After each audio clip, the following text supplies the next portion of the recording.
Are we live? Mm, okay.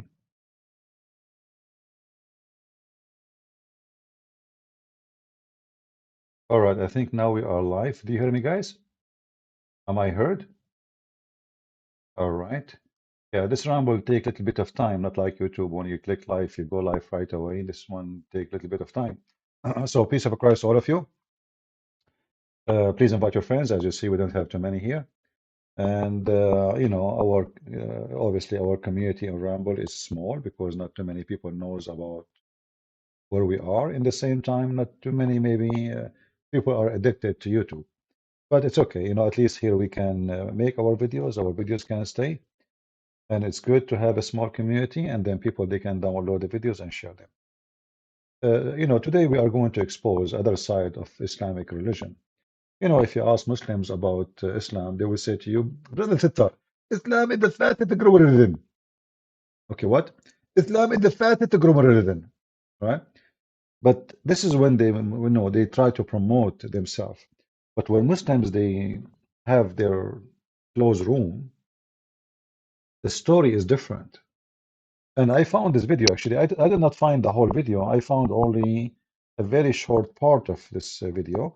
If somebody can tell me where I can find it, so we can play all of it and we can die laughing. So here, as you see, Mimi Hijab, another Abdul, I don't know who's he in the middle. And this guy, Mufti Menk, and he have a microphone. It looked like a fan. I'm not sure why they, anyway, size doesn't matter. So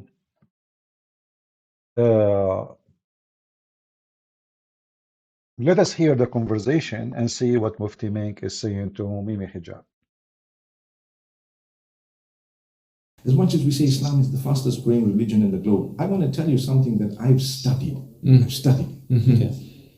It's the religion with the large number of defectors, the largest number of defectors. Did you know that? I can tell you. That doesn't mean the number of defectors is more than the number of those who enter, but from all others, those who are leaving Islam, and you don't even know, people are living in your home, and it's second, third generation in the Western world, they're not even Muslim. They're not even Muslim. They don't care about Islam, but their name is Muslim, and you think they're Muslim because they're in the situation. I did a little survey of Salatul Eid, and I found that 50% of the guys don't even go to Eid. They don't even go to Eid. It's sad. Did you hear it? Was his voice clear? Were you able to hear what he said? So this is what they say, you know, between each other. The largest religion in the world who have a defect or defectors, people who leave Islam is the leave religion is Muslims. They don't pray, they don't care for religion, they don't care. But you know, here, by the way, uh, the difference between us as a Christians and between those Mohammedan, we are not the one who brag about numbers. Like, you know, I can say we have a 3 billion Christians, but is it true? Is it true that we are 3 billion? There's hundreds of millions don't even know what one verse in the Bible is. But for them, the story is different. Muslims are very hypocrite. They love to, you know, to brag about numbers. And sometimes they want to convince you even that numbers mean it's true. Like if you are a bigger number, that means you are a true. So if there are more by number from the Hindus, that means the Hindus is wrong and Muslims are right. Otherwise, why there's more Muslims than Hindus, which is a very false argument. Because if this is true, well, that's mean we are the only true one because we are more than the Jews, more than the Muslims, more than the Hindus, more than anybody. But for sure, this is absolutely a false argument. I chosen, you know, a couple of videos. This is why I took me a little bit of time before I go to show you how the Muhammadan they play games. You know, Muslims they promote religion. We know that, but there is a Christians who promote Islam. Let us say they are fake Christians. So this is the church, and the woman she dressed like a man, and that can tell you what what church we are talking about. So you see here, this is in the right side. This is a female supposedly, and she is a Christian minister. And they invited a Muslim who is very sneaky, and they invited two other idiots One he claimed to be Christian or minister or Christian priest, and the other one supposedly is a rabbi. But you will notice the whole conversation is about what? We agree with each other, and we worship the one God, same God, and oh, everybody is like it's. In fact, the Christian guy who suppose he's a Christian, he is coming there to condemn the Christians and to promote Islam. So the whole meeting is meant to promote Islam. I will let you hear a little bit of it so we can laugh together. So Islam and Judaism and Christianity are conversation. One of the common misconceptions would be that Christians are judgmental, that we... She asked about a common misconception. He starts with the Christians saying they are judgmental. So maybe he's talking about misconception, maybe. Let us see. Let us hear what he's saying. Seek only to convert or change. So he's defending Christianity now. You know, I have conversations all the time, especially with those who don't belong to a faith community, that they're afraid to show up at a church because they assume that we'll kind of get our claws in them and want to make sure that they change who they are in order to be the kind of person God wants them to be. And I think it's so much bigger than that. It's more invitational than it is judgmental. It's a commonly misheld. See, they think that's God want them to change. So no, you should not change. You are a whore, you stay a whore. You are a homosexual, you stay a homosexual. Don't change. So look how silly and look how what is this? This is just a stupid, shallow, fake. What this is about? What? Let us hear the other guy. Misconception, I think, of the faith. It may not be a misconception of the people. Is the sound, by the way, coming good or is slow? Let me raise it a little bit. A little bit, sorry. So you can hear it better. That's fair. That's fair. That's fair. All right, I think, again, all open-ended as to who wants to respond first, but it's a wonderful question that came ahead of time from someone out here. Do we pray to the same God? It's good softball, Amy. Yeah, I just thought I'd go there first. I love it. Theological. So I mean, I guess I'll start on this one that the name Allah is actually the same word that is used in the Arabic Bible. It's what Arab Christians, believe it or not, Arab Christians say Allahu Akbar. Believe it or not, Arab Christian, they say Allahu Akbar. He knew that all those who they are in front of him are a bunch of donkeys, and nobody is going to challenge him. Where is that can be found? Believe it or not, all Arab Christian, they say Allahu Akbar. Can you believe it? So I never, all my life, I'm born in Arab Christian family. I grew up in the Middle East. I'm born in the Middle East. I never heard a single Christian saying such a thing. He's right. The Arabic Bible translation falsely using the word Allah because Muslims, they force Christians to use such a word. So the Muslims, because they are terrorists in the Middle East, we know Hamas and we Al-Qaeda, they are the same since the time of Muhammad. So the false Christians, and I call them false, because they are just trying to save their life, they said, okay, we will start using the word Allah. Maybe they will leave us alone. So instead of saying the word God, we will use the word Allah. So when the Arab Christian, they use the word Allah, they mean God. Still, it's false, by the way, and it's disgusting. If you ask me, it's disgusting. But this is what they, certain time, like long time ago, they start doing this since Abdul Malik ibn Marwan, when he forced those people to, all the inhabitants of the land to speak Arabic, and then everybody have to use the word Allah. We have a Mujahid 1421. He says all the homosexual he knew, they are from the Christians. Look like he never knew his prophet. Your prophet, my friend, he put eyeliner 3 times a day. He pee like a woman. He kiss men down their belly, and he sleep with men. If you're there, I will open my Skype. You can call me. Umar ibn Khattab, he himself, he had a disease and he used the sperm of men for his anus. The uncle of Muhammad, he was accused by you Muslims that he is a homosexual. I have my book, Sex and Allah. All of it is about homo. There is a lot of evidence and reference about the Muslim homosexuality. The whole town of Muhammad is homosexual. In fact, when Muhammad, he said, if somebody have a homosexual in his house, kick him out, they said to him, what about the one in your house? So are you there, Mujahid? What is the homosexual doing in the house of Muhammad?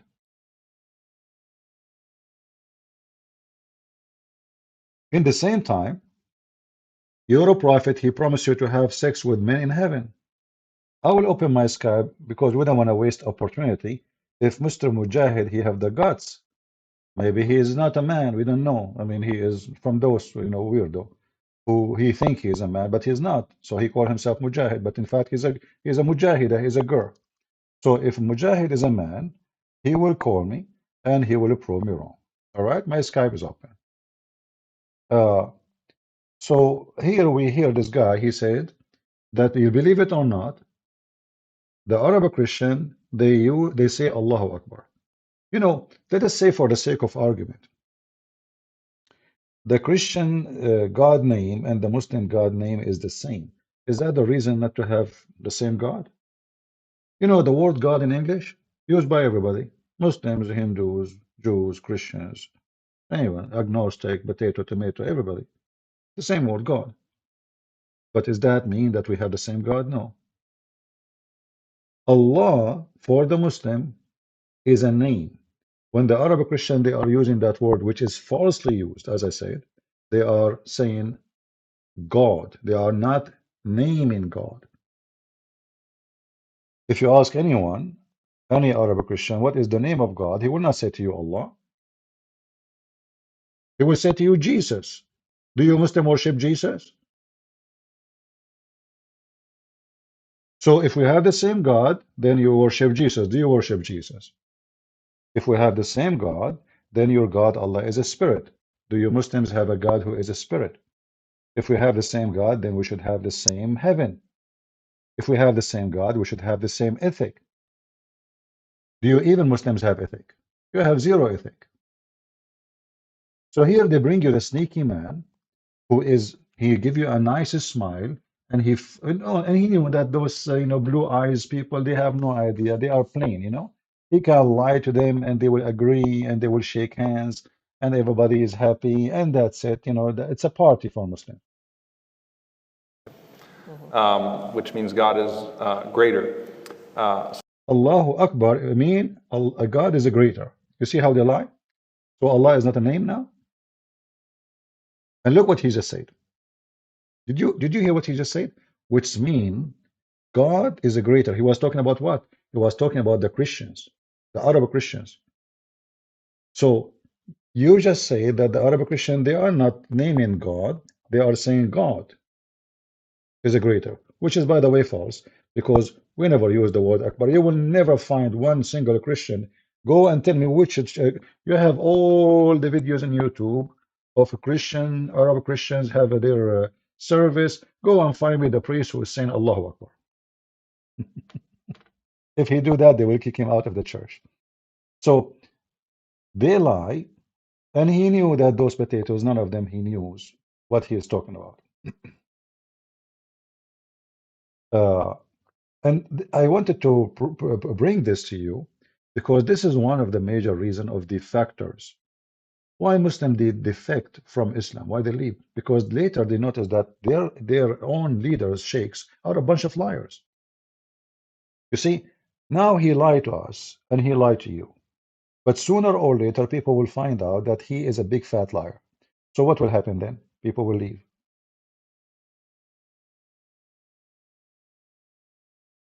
Do you hear me, guys? Am I heard? Audio is cutting out. I'm not sure why. Let us see.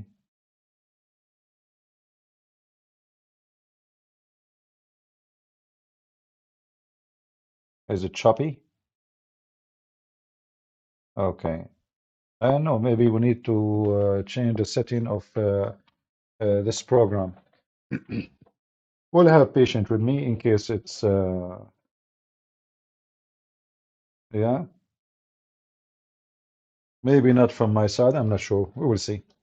Yeah. So, you know, people, they will notice that,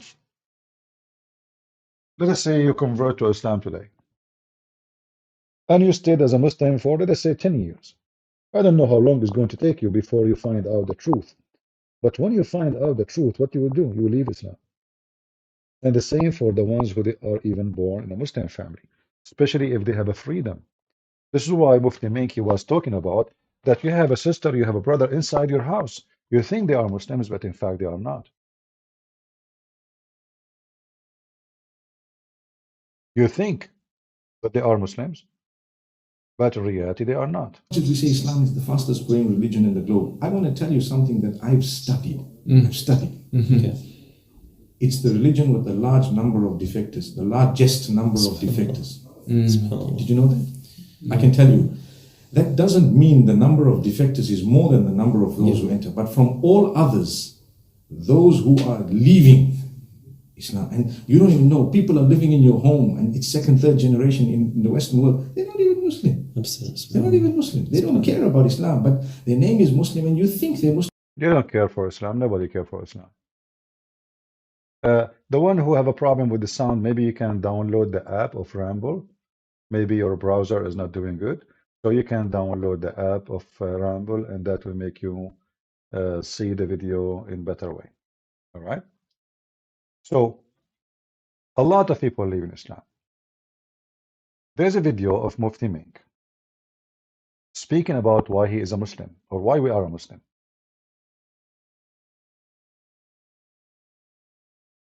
Where is the video? Let me find it. I think maybe I closed it by mistake. Somebody asked him why we are, so like, you know, he made a video. I don't know if somebody asking him. Let us see, Mufti Menk, why I am a Muslim. Oh, I wasn't even typing there. You believe it? Mufti Menk.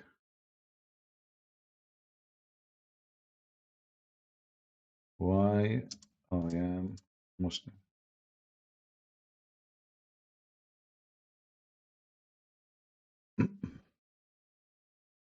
All right. So here, in this video here, let me share it with you. Mufti Menk is going to explain to us why, you know, why we are Muslims. Speaking of the Muslims. If somebody is a Muslim, why is a Muslim? What is the point exactly? And I will show you an example of why people leave Islam. Even though he mentioned nothing will make you leave Islam. But I will show you in a minute.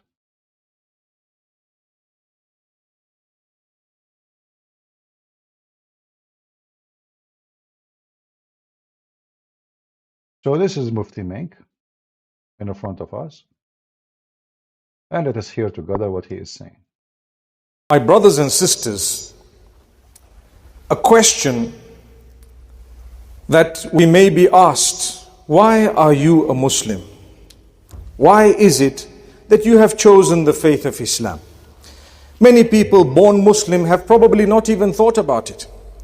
But a day may come when someone might ask you, and you might not have thought of the deep reasoning, and so you may not have, at times, perhaps, due to lack of knowledge, a convincing response.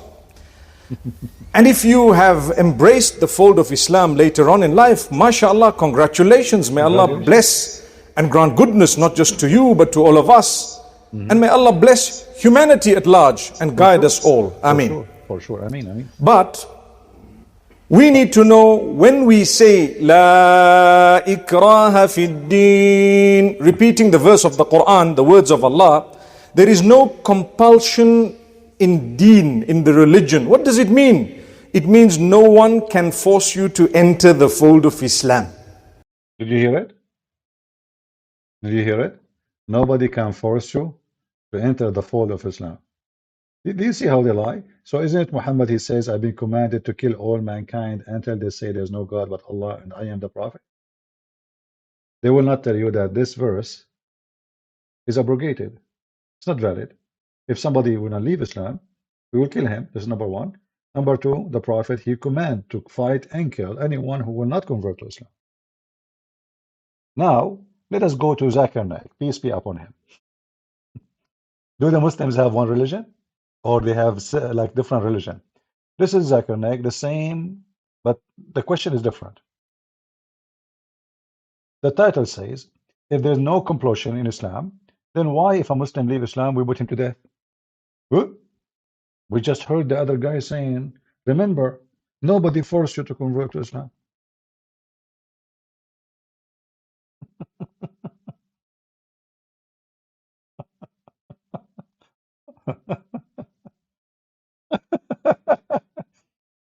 We just heard the other guy saying, remember, nobody forced you to convert to Islam. And he's saying the verse for us in Arabic, which nobody knows really, the language. And now Zakir Naik is going to explain why, if somebody leave Islam, we kill him. I have a question that has been in my mind for quite a while now. The Noble Quran says, let there be no compulsion in religion. That's point number one. And point number two is that the punishment for a Muslim who wants to come out of Islam, God forbid, is death punishment. According to me, this signifies a virtual compulsion in the mind that this is the punishment which will be given to me, so hence I cannot do it. And this kind of, I just need some clarification. I'm sure there is a clarification. The sound is not good. That's a very good question. He hasn't given the reference. First, he quoted the verse of the Quran from Surah Baqarah, chapter number 2, verse number 256, which says, La ikraha fid deen, there is no compulsion in religion. And that is part of the deen, that you cannot force anyone, you cannot compel anyone with the point of the sword or the point of the gun. His next question is that if any Muslim leaves his religion and becomes a non-Muslim, becomes an apostate, then the penalty is death. So isn't this a sort of compulsion? Before I give the answer, I would like to mention that every country has its own law, its rules and regulation. And most of the countries, one of the highest punishments is for treason. For example, if a person is working in the army and if he leaks the important thing of the country, all the vital points and the information to the enemy, it is called as treason. Most of the countries, if anyone does treason, sells the important blueprints and documents of the country to the enemy, many of the countries, the death penalty, many of the countries have life imprisonment. So now if I tell that what kind of a country is this, in where I'm compelled by the country not to do certain things, what is wrong is wrong. So here also, if a Muslim becomes a non-Muslim, it's only in the Islamic state of law if that Muslim who becomes a murtad and then propagates his new faith and deceives the people, that's the time this penalty is put. For example, if in a school, if I appoint a teacher, mathematics teacher, she is teaching 2 plus 2 is equal to 4, then tomorrow she teaches 2 plus 2 is equal to 5. So, but naturally I won't keep her in my school. The same way, the punishment for such a murtad in Islamic state, it is death. This will not be called as compulsion. It will be a person who has strayed away from the truth to the falsehood. But as far as making anyone accept Islam, no Muslim can force any non-Muslim to accept Islam. This is another slide where we show you the reference. So here you will see, first of all, he just said, the other one, he said, nobody can force anyone, but they will not tell you that you cannot leave Islam. See? Oh, nobody can force you, but the second you enter, you leave, we cut your head. So they try to fool you with the phrase. That the phrase in the Quran is not about not to force people into Islam. No. Muhammad never mentioned Islam. He said, La ikraha fid deen. You don't force in religion. But he meant the Christian children and the Christian family and the Jews, who they are trying to prevent their children from entering Islam. So he was saying, you cannot force your children not to enter Islam. So it was the opposite. Otherwise, this would be a contradiction. How you say, we will go with the phrase just to show you how we can get them busted in 2 seconds. Isn't it the Quran says, if this is a book made by other than Allah, you will find a net contradiction? Is that correct? That's what the Quran says. Okay, let's go to the Quran.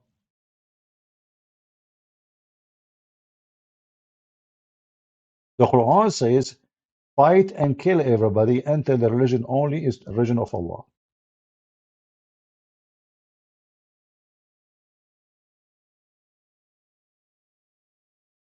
So how there is no compulsion in Islam?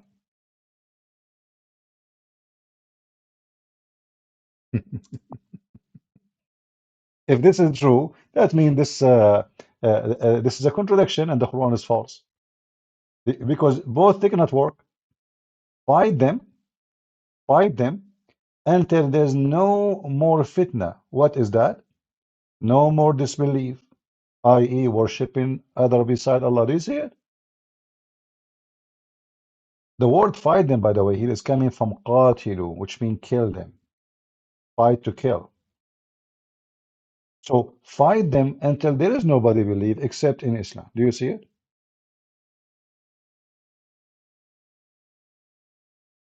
So how the verse saying there's no compulsion, and this verse says kill them until they convert to Islam?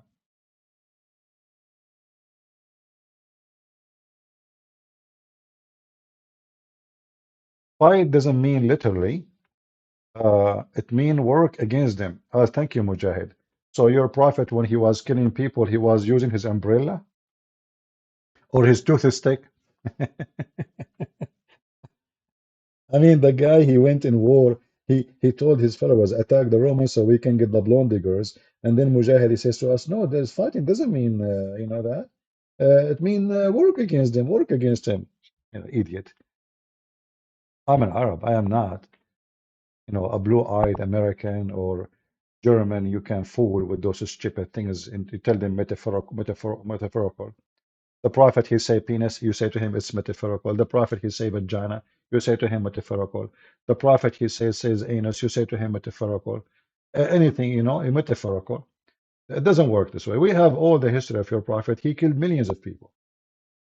So if it's about work against them, well, what does that mean? Making hummus, the kind they don't like? Or he go in war literally and kill them? This is your prophet who don't, he just work against them, remember, he just work against them. It's a metaphorical thing, he don't really do anything wrong. I mean, come on, are you kidding me? All of us, we knew that Prophet Muhammad is a wonderful man, and those who they say things about him like that, they are just weirdo, weird people, liars. Here, as an example, Bani al-Mustaliq, they were busy, it's a tribe, they were busy feeding their animals, doing their life, peaceful people, doing nothing. They harm nobody, they harm no Muslim, they harm no Muhammad. Muhammad, he attacked them when they are headless, as you see in the hadith. They were headless. And he killed the men, and he took the women as a slave. And one of them, he took her as a wife because she was so pretty. This is your prophet. He was working against them, or he was killing them, and he took them as captives. And Muhammad, he says, I've been commanded to kill all mankind until they say there's no God but Allah and there's no prophet but me.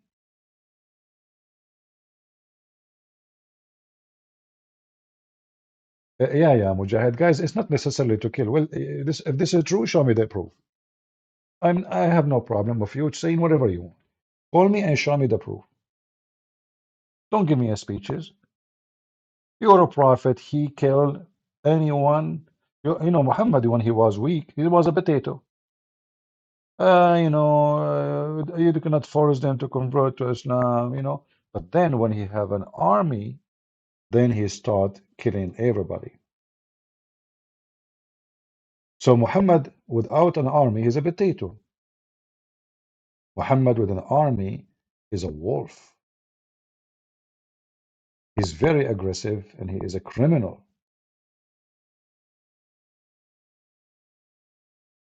When they took SOFYA, the Jewish woman, they killed her husband, her brother, her father, her whole tribe. And Muhammad, he took her to a tent, is not even a mile away from the place of the fight, and he raped her there. A Muslim was there. Muhammad, he go out of the tent, raping the women all night. He came out, he found a Muslim holding his sword and sitting in the front of the tent. So he said to him, "What are you doing here?" He says, "Oh, Prophet of Allah, this is a woman, you killed her father, her brother, and her husband, and she was a bride. She just got married. So I was afraid she will kill you." Do you see how evil he is? He just killed the same day, the same 2 hours ago.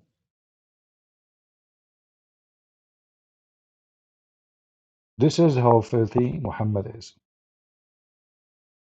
So Muslims leave Islam for what reason? Because first of all, Islam is stupid. Who is a Muslim here want to prove to me that Islam is not stupid? Look at your leaders, a bunch of stupid. Find me one Muslim, he is not, when it's come to Islam, is not stupid. Just find me one. If there is any one of you even knows what Allah means. Like you see those people, they claim that they have knowledge. Do you even knew what Allah mean? They don't know. What Allah mean? When Mufti Menk, he make a video about why I'm a Muslim. And then he says, nobody can force to Islam. What does that mean? Isn't your Muslim believe that everyone is born as a Muslim? Isn't it your Prophet said, everyone is born as a Muslim? So no, what do you mean nobody forced you to be a Muslim?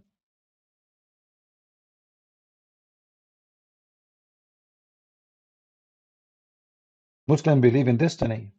They don't believe in free will. In fact, there is a video, let me see if I can find it, of the same stupid Mufti Menk. Just to show you a clear reason why people leave the stupid cult of Islam.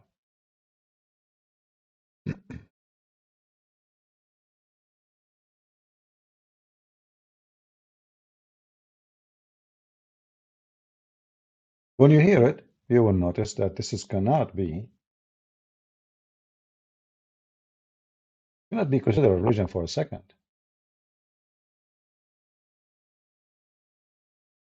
Look at this one. Give me a second.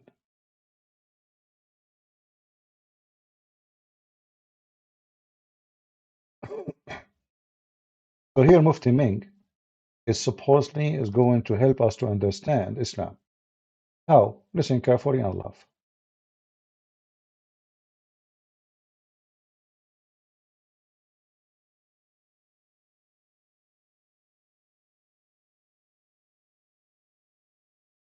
And they say, well, if Allah's written all of this, then why did He bring me onto the earth? Well, hang on, you don't know your results of your examination, so you have to come onto earth. The fact that Allah knows it and the fact that Allah has written it does not make you a person who should now give up, because if that was the case, then obviously you would be the fool.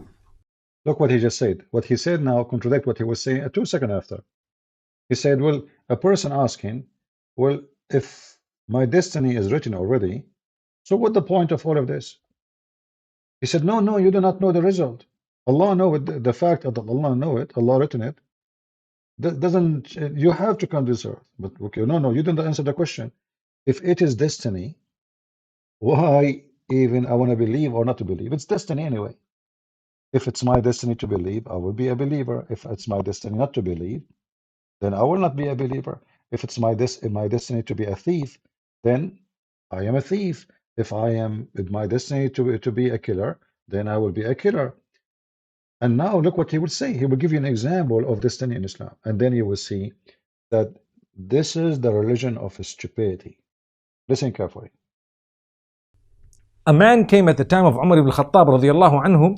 According to one of the narrations, he needed to be punished because he stole. So he comes to Umar ibn Khattab radiallahu anhu and he uses the same line. He says, "Oh Umar, oh Amirul Mu'mineen, how can you punish me for having stolen when it was predestined? My deeds were already written by Allah subhanahu wa ta'ala."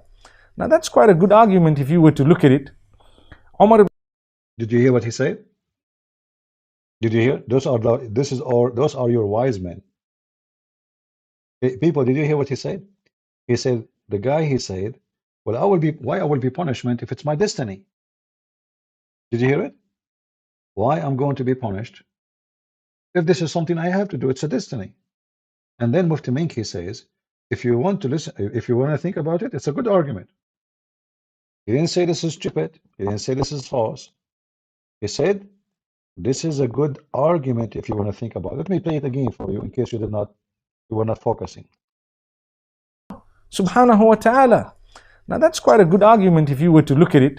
Meaning, how can you punish me for having stolen when it was predestined? My deeds were already written by Allah subhanahu wa ta'ala. Now that's quite a good argument if you were to look at it. Umar ibn Khattab radiallahu anhu was one ahead of this man. He says, well, let's punish this man because it was predestined that we were going to punish him as well. Do you see? So these deeds. Wow. Look. Do you see the stupidity? This is wow. He was ahead of him. Is it about who is smarter, who is stupid? No, he was not ahead of him, you know, because if it's a destiny for him, and this is, somebody wrote Calvinism. This is not Calvinism. Don't be stupid. Don't be stupid. Calvinism have nothing to do with this. People, they say silly stuff. And if there is somebody who is a Christian, he claimed that we have destiny, that's false. Because we have tons of verses in the Bible proving that this is absolutely false. Even using the word destiny in the Bible have nothing to do with the Muslim belief. Like, I chosen you before you chose me. But this is about God knowing knowing the future, and he chose people. But still, those who he chose, they can defect. They can go. As an example, Judah, right? Judah, he was one of the disciples of Jesus. Did he decide to betray Jesus? Yes. What about Peter? Peter, he betrayed Jesus. Did he deny? The disciples of Jesus themselves, the chosen one he betrayed. He sold Jesus for a few dollars. The other, he denied him. I do not know him. So yeah, the destiny in Christianity does not exist in the way the Muslims, they believe in that. And that's why Jesus said, not everyone said to me, Lord, Lord, will enter the kingdom of my Father, but the one who will do his will. So if it is destiny, well, the will of God is done already. Correct? There's no if he do his will. It's destiny. What if? So if it's destiny, then there's no need for such a statement. Not only one says to me, God, God, but the one who do the will of my Father. So you do the will of the Father because simply it's not a destiny. Then you go to heaven. You don't do it, you don't go to hell because there's no destiny. Here the story is different. The guy is asking a question. If I am being accused to be a thief, and yes, he is a thief.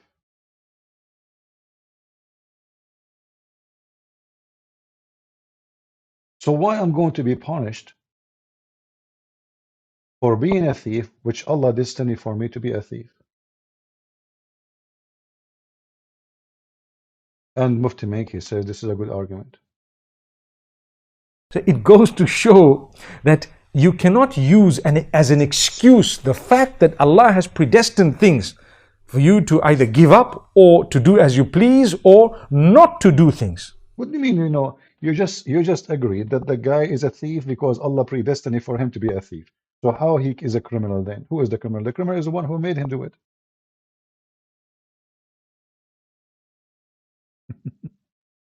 Do you see the fabrication? Do you see how stupid this cult is? Muhammad, he made it clear that if a man, even he fornicate, he is not fornicator, it is destiny.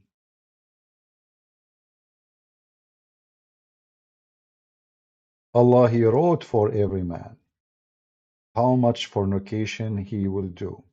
It's not a choice.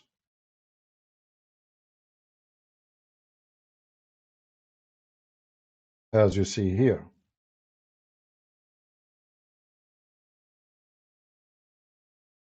It's a destiny.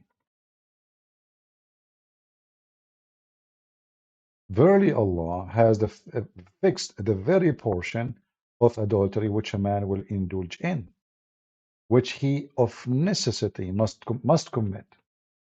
It's not like something you can avoid. So He wrote it for you. So now Allah, He made you do fornication and you cannot say no. You cannot resist the destiny of Allah. So who is the criminal now here? Guys, take it easy. Mujahid, okay, he's a Muslim defending his religion. So what? He's a poor guy. Leave him alone.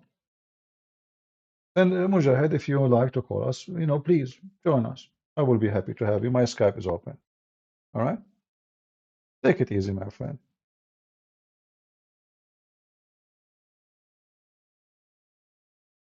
We have somebody trying. He contacted me like a few hours ago. I just called him.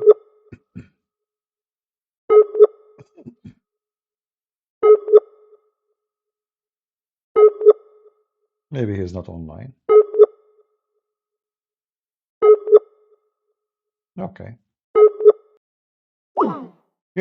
If we ask Muslims, if a child, and he is a Muslim child, and he died, do he go to heaven?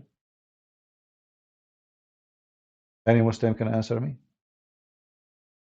If a Muslim child, he is an infant, let us say he is 1 month old, 2 month old, 6 month old, he pass away, do he go to heaven?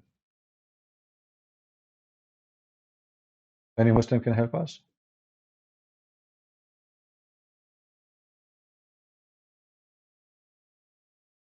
Who is a Muslim can answer? If you see the Islamic answer, you will die laughing. According to Muhammad, not necessarily, because it's destiny. Before Allah created this child, He destined for him where he will go, hell or heaven. Okay, but this child did not commit sin. He will go to hell for what reason? It doesn't matter. It's a destiny. Muhammad and Aisha, they went to a funeral of a Muslim boy.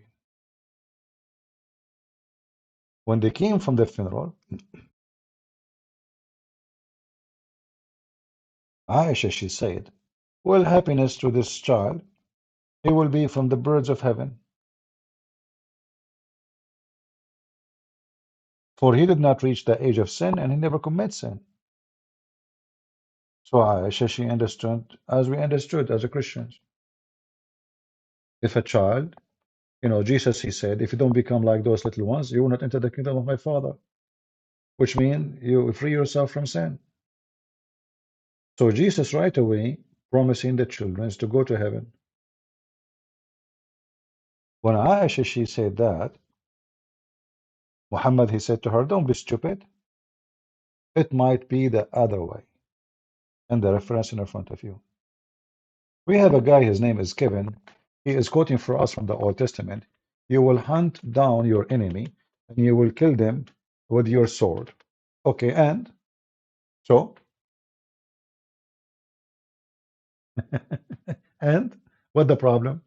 Like now the Jews, they are hunting down their enemy. What the problem, Abdul? Mr. Kevin? Why you keep repeating posting this? Are you stupid or what? Do you have do you have an ant in your pant? Is that like a bad thing? So what do you want us to do with our enemy? Give them hugs? Are you a homo? Hug me? So what does that mean? Yeah, we will hunt the enemy and we will take them down. The Bible says it clearly, the one who live by the sword shall die. So you kill, you will be killed. That is justice. So keep posting. You will hunt your enemy. Yeah, we will hunt the enemy. What the problem? We are not like you, potato. If somebody come and kill you or kill your wife or what, do you call the police? Please, I hunt the enemy. Go chase them. They are in the street. Yes, let me describe him for you. You are just a potato, idiot. So what do you want them to do to the enemy? Yeah, we slay. Why not? Because they are criminals. What do you want us to do to them? They color their hair or cut their hair? We will cut their head. Somebody cut your head. Somebody cut your child head. He's a criminal. You cut his head. What the problem? Why the Bible says? So what do you want us to do? Like today's, we don't use the cut head. We they shoot. You're just an idiot. Don't you have in USA an execution law? Somebody he did an extreme crime. You put him in a chair. So they don't chop the head. They put him in a chair. Do you have a problem with that? Or if somebody is a criminal, you want to give him a hug. What do you do? Like in your case, what do you do? You're just an idiot and a hypocrite too. You see, those people, they think we are the same as Muslims who do sugarcoat. Oh, no, no, no, we don't believe in that. No, we believe in that. No, no, no. You see, Kevin, you are a coward. When somebody else do that, it's not us doing that. And let me tell you, the Bible does not allow us to go to the neighbor and rape them and take their women. Muhammad is attacking the neighbor for no reason. Just because they are not from his, they did not accept him to be a prophet. That's all. Let me show you. Muhammad, he says, I've been commanded to kill all mankind. All mankind. Until they say there is no God but Allah and I am the prophet. And not only that, they have to pray as I pray, and they have to eat as I eat, and they have to worship as I worship, and they have to pay the zakat, and then and only then I will not kill them. So you stupid, you compare what we do. We are talking about if a criminal he commit a crime, we go after him. Here, there is a person he did not harm you just because you don't want to believe in Muhammad. Just get out of here, Kevin. You are just an idiot. You know, when you want to say something, either you prove it or get lost. As you see, we are not putting fingers. This is what Muhammad did. We did not do that. When the Christians crusade happened, 600 years after Jesus. Why? Because the Muslims attack us. Is that correct, guys? The Muslims, they took our holy church, they took Jerusalem, they took Syria, they took Constantinople, they took all the, you know, the crusade happened because the Muslims attacked first. So the stupid people like you, they make this the same as that. So now the Israeli, they go to Gaza, but October 7 happened before October 28. But in your stupid calendar, no. October 28 happened before October 7. So you come to them, you kill their women, you rape their children, you kidnap them, and you go home. And then, oh, you point your finger? Ah, you are pointing your finger. This is a huge difference between this and that, you idiot. You are just a donkey. You know, the Chinese, when they say, he left as a donkey, never come back as a horse, they were talking about people like you. Everything have a reason. Being a donkey have a reason too, because people, they choose to be donkeys. So Muhammad here, he been commanded by Allah to kill all mankind, not only Jews or Hindus, no, anyone. Anyone against mankind. And as you see, this is authentic. Every human being should say the Shahada and he should pay Muhammad money. Every human being. Do you see it? And then and only then their blood and their property is protected from the demon Muhammad.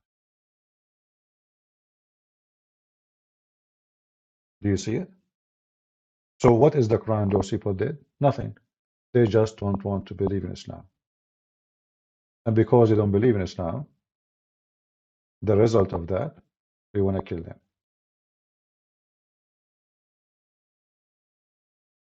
My friend, Allah denied our inclination towards sin. Look at this guy. Guys, this guy is defending Islam now. Did you see what he said? Did you see what he just said? This is a Muslim defending Islam.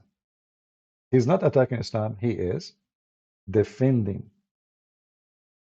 Look what he said. This is Mujahid. He said this. My friend, Allah denied our inclination towards sin. But it is up to us not to give up the desire. What the heck? Too much hashish. This is too much hashish. Just let me know, please, what the name of the hashish you are using. Hamas hashish, ISIS hashish, Al-Qaeda hashish. So if Allah, He denied our inclination, what do you mean don't give up? It's destiny already. It's destiny. What, give up? Do you see the stupidity? So this guy now, he went and he scratched his ass. How I can answer these questions? How? Let me scratch it. Okay. Hashish is the answer.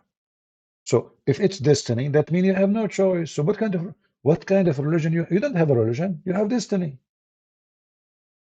You never chose a religion, you never chose a fornication, you never chose to kill, you never chose anything.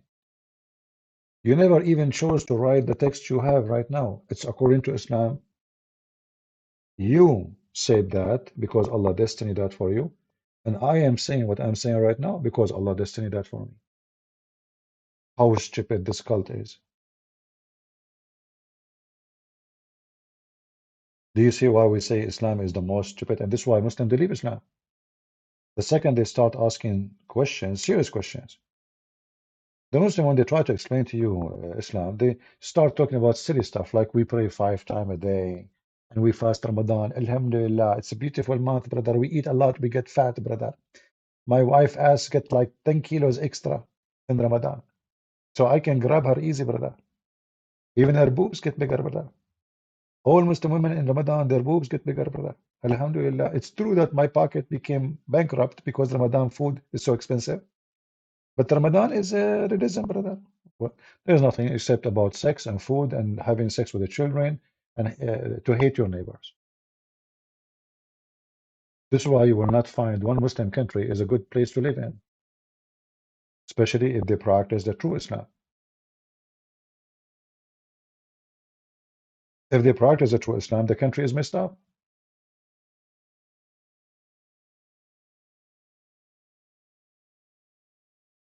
Any Muhammadan?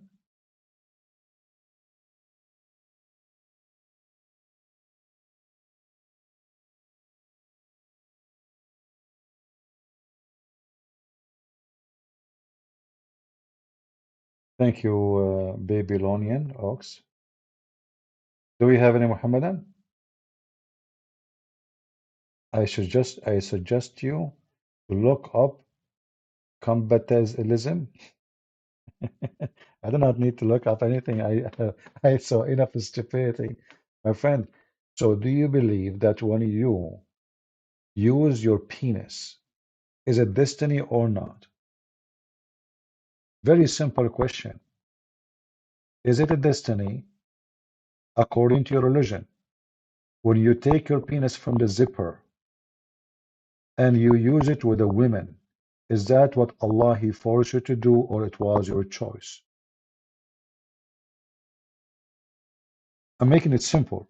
I'm breaking the words for you. Is it a destiny for you to go and do boom boom to a woman? Kevin, he is said, no, the Byzantine Roman, they killed the Muslim messenger. That's why the Arab started the war. You are an idiot again. According to the Muslim, they said that Allah messenger, he sent a message to Muhammad, to the Romans, saying to them, convert or I will kill you. Aslam taslam. I can show you the reference in a second. You are just a donkey. So you are sending a threat. Either you convert or I will kill you. So what they will do, if this is a story is true, according to Muslim, this is what happened. Muhammad, he sent a letter saying, convert or else, and you have to pay me. And then they killed the messenger. Then you're saying to me, we have the reference, Abdul. Same time, we have the Quran, where Muhammad, he spoke to the Muslims, says, attack the Roman so you can get the blonde girls. Hey, Kevin, why you don't call me? I will make you read the reference. What do you think? Do you dare? You are just a potato. Aslim, Taslim. It was a threat to be killed. If you don't convert to Islam,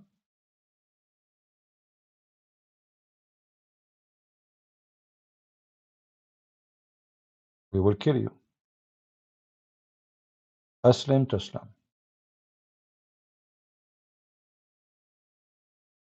Became a Muslim, we will not kill you.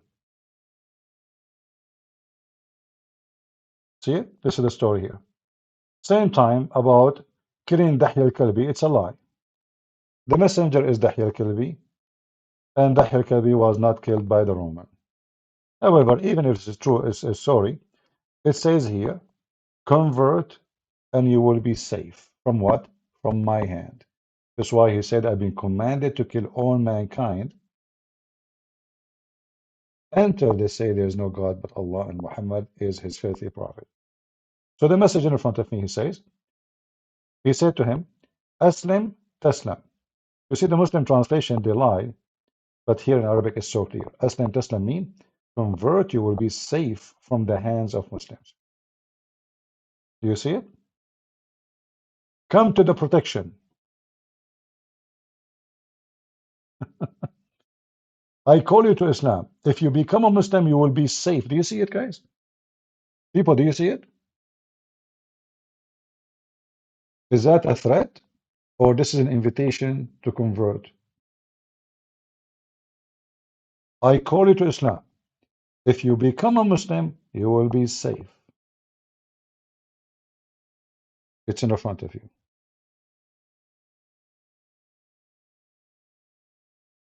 You are just an idiot like the rest. Do we have any Muhammadan he dare to call me? If I send him a letter to my neighbor with somebody saying to him, convert or I'm going to kill you tonight, what the guy will do? Well, this is one of the men he will come to kill me. I will not blame him to shoot him. I just told him I will send this guy to kill you.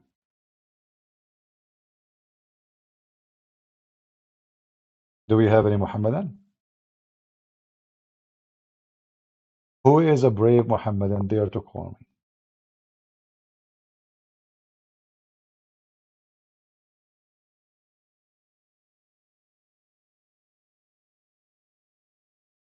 Any brave Muslim he dare to call me? Why Muslims they line up to speak to David Wood? How come nobody wanna call me? Where is the Muslims who mystic Muslims? Where is the mystic Sufi? Where is the mystic Goofy? Those who do not know much about Islam, the Muslims they line up to debate them because they can make it. Allah can destiny what He will depend on what He want to us. That doesn't mean He will destiny everything. Well, you have to prove it. Okay, give me the proof. As you see your prophet, he said, even a child who is born yesterday and he died today, he might go to hell because it's a destiny. So what do you mean? Why the child will go to hell? Why a child is born yesterday, he died today, he might go to hell, Mujahid? Do you have an answer? So you're trying to fix it, but you are making it more blind. You are not fixing it. You did not fix anything. You are making it horrible. And the funny is, Mujahid, you are fabricating answers does not agree with Islam. Is that destiny too? Because if you say something, what about you give me the reference and then I will believe you? But obviously you are fabricating. However, don't worry. Even if you lie, it's destiny. As we said, even fornication is destiny in Islam. So when you lie, I can show you even the reference that even when you fart is destiny. This is why Islam is very just so stupid cult. Don't forget to subscribe to our channel.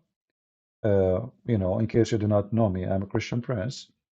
I have hundreds of thousands of subscribers in YouTube, but we decided to join a rumble because YouTube chase us as a Christians and don't give us a freedom of speech and sponsor Islam. In YouTube, you have to support homosexuality, you have to support Islam, and the second you speak anything you don't agree with them, they immediately censor you. And this is why we are here on Rumble, and we hope that Rumble will do better. So in case you are here first time, please subscribe and invite your friends. Who is a Muslim he dare to call us? Look what Mujahid said. Allah can destiny whatever he wills. No, this is not what he can. According to your religion, Allah, he destined already before you are born. What do you mean he can? By the way, according to my understanding, Allah can do nothing because he does not exist. He does not exist. Why you are talking about David Wood? Because he do stupid things. Is that clear? Like the interview he did just 2 days ago with the Sufi mystic. The Sufi mystic, he insulted Jesus in his present. He said Jesus is the same as all the spirit. He's a Sufi. He said Jesus is Sufi. So when I invite a Muslim and he says such a stupid thing, insulting my Lord, isn't it my duty to tell him what are you talking about, man? Or whatever he say, I shake my head and I laugh. We don't invite people just to say whatever they want. He can say whatever he wants, but my duty as a Christian is to do fact check and correct what he said. Otherwise, the Christian, they will believe what he said. Because I laugh, I agreed. If there's any one of you here believe that Jesus is Sufi, why he's mentally ill? Any one of you believe that Jesus is just a sheikh? He's a spiritual leader. He's a sheikh, Sufi sheikh. He have a beard and he shake his head and he dance around like a monkey. So when a Muslim he call me, he says something, I stop him. What? Hold on. What do you mean? When you let things go, then the Christians, there's many Christians now. If you go and see the comment about this Sufi interview, there's many Christians, they think that the Sufi are very wonderful people. But the Sufi are the most criminals in the history against Christianity. Kadyrov is a Sufi, Erdogan is a Sufi, the whole Turkey is a Sufi. They killed millions of Armenians. In the interview with David Wood, David Wood says to tell us about the crimes of the Sufi. Tell us about Sufi beating do you believe in beating wives or you don't? The guy, he said, my father, he says, 2 wives is a bad life. 2 life is bad life. But this is not what Sufi. All Sufi, they have many wives. What does this have to do with being Sufi? So he brought a guy, supposedly he don't agree with the Salafi. Is that the reason to have him there? Because he is not in agreement with the Salafi? And now we give the Christians false image of what the Sufi is.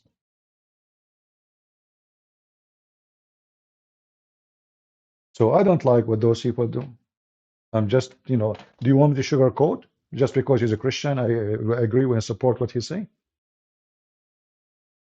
Many of those channels, they do a lot of stupid things. In fact, all of those people, they become famous because of David Wood. Who is Mimi Hijab? He's a street boy. Who is Dawah? Street boy. The guy who used to go with wife beater shirt in the corner, speaker corner. Now he is wearing a suit, 3,000-pound suit, thanks to David Wood. Am I lying? That's fact. Actually, Mimi Hijab should be thankful. He should make a status for David Wood because if not him, this guy he will never be anything. And now they invite him to TV and he made him famous. That's it. Anyway, you just forced me to talk about this, but this is the truth. Don't be a Christian who supported blindly. We have to examine the value. We have to examine the value. You know, when David Wood he have a debate with Mimi Hijab. In fact, many of you came to my channel because you were disappointed. And then it is me who did defeated Mimi Hijab by my video's answer. Why we do that? Mimi Hijab in the debate, he was so stupid. It's so easy to destroy him. As an example, Mimi Hijab, he says, not a single Jew, not a single Jew believe in the God have a son or a Trinity. But the Quran says that the Jews believe that Allah have a son, his name is Uzair. So it's a great opportunity for David to say, you are stupid. You claim that you have knowledge. And look what you just said, not a single Jew. Many stupid things, Mimi Hijab, he said. And David Wood, he lost the opportunity. So the other guy was making mockery. And David Wood was standing there. You know.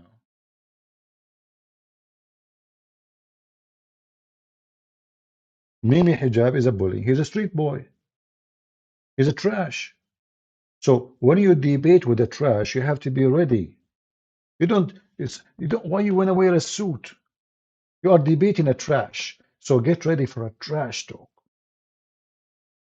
If somebody is respected, he speak with respect, then you speak to him in the language he deserves. But the guy, the whole idea of the debate is a mockery. He start making mockery. In order to win an argument with the Muslims who do mockery, you have to do the same. Do you understand me? And I will tell you why. Muslims believe that if you are a nice person, that because Allah He curse you. Do you understand? Not because you are a good person.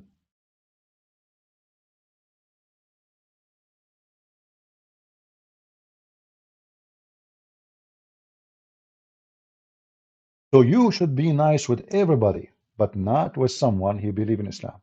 And when I say nice, doesn't mean you go and like attack people. No, when you are debating, you have to be careful.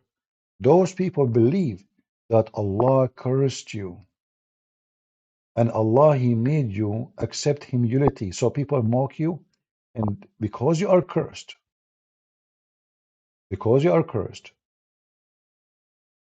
you cannot defend yourself. Do you see it? Chapter 3, verse 112.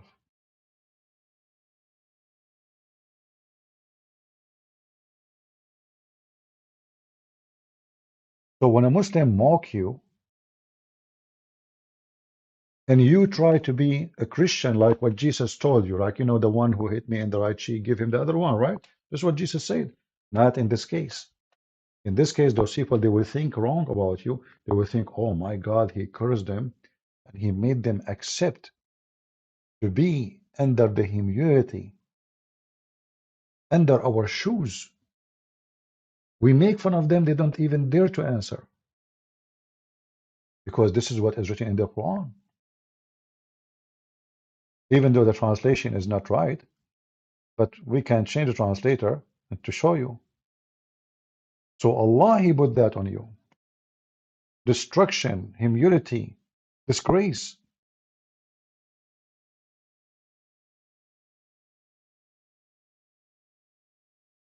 It's not your choice.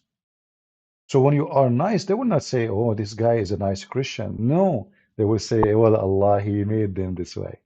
He destroyed them. He made them, you know, like accept all kind of humiliation, and they don't dare to respond because they were cursed by Allah.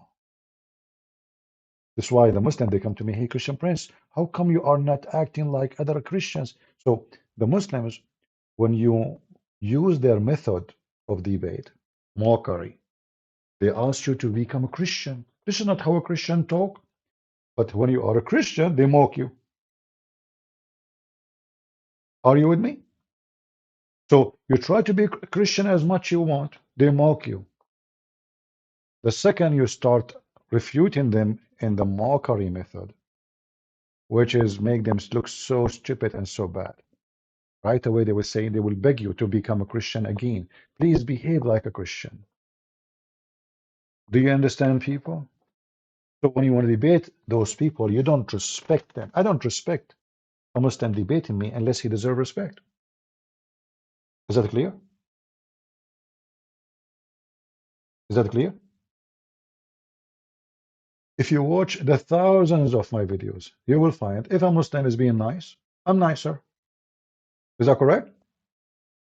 If a Muslim he call me, he is polite, I am more polite. The second he start running his mouth and his tongue like a snake, I will chop his snake.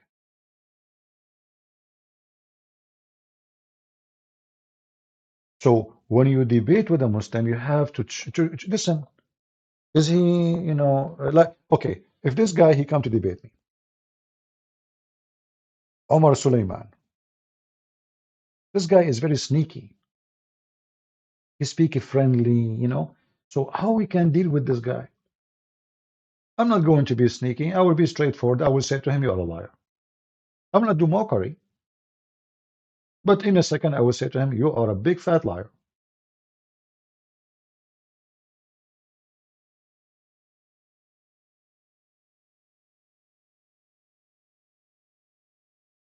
Never tolerate lies, otherwise you are partner of the lie. Never invite a Muslim to be in your platform and let him lie as much he want. And then he get away with it. When a Muslim he call me, you will notice a Muslim he say Assalamu alaikum, he didn't say anything yet. You are my witness. I mean, how many times a Muslim he just say Assalamu alaikum? I say, okay, why you are saying Assalamu alaikum? Isn't it forbidden in Islam to say shalom to non-Muslims? Why you are saying Assalamu? So he just said one word. I don't even let a word get away without stripping it, exposing them. So whatever lie they say, you have to do fact check immediately. Don't let them continue. The Muslim, he will try to continue. Oh, no, this is not the topic now. No, stop. You say something. Let us see if it's true or not. You let them go away with it. Now the Christians, they observe the lie and they believe in it. He just throw the lie. And you, as the one who is in control of the platform, and you claim that you are the one who wanna, like, why you are inviting a Muslim to your channel if you are not qualified? So now what people understand, that you are a qualified person to the topic, but in fact you are not. This is why you let Muslims get away with their lies.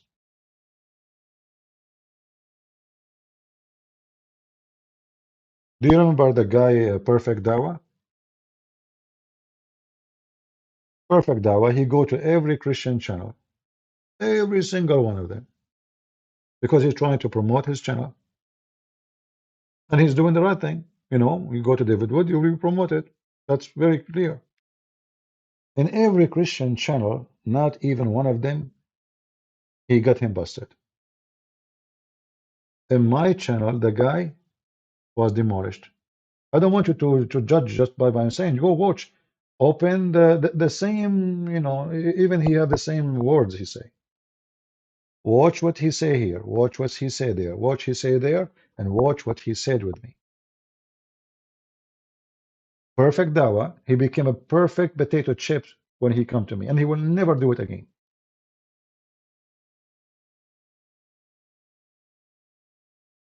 Why?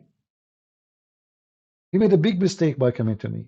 He thought he can do the same he do with everyone else.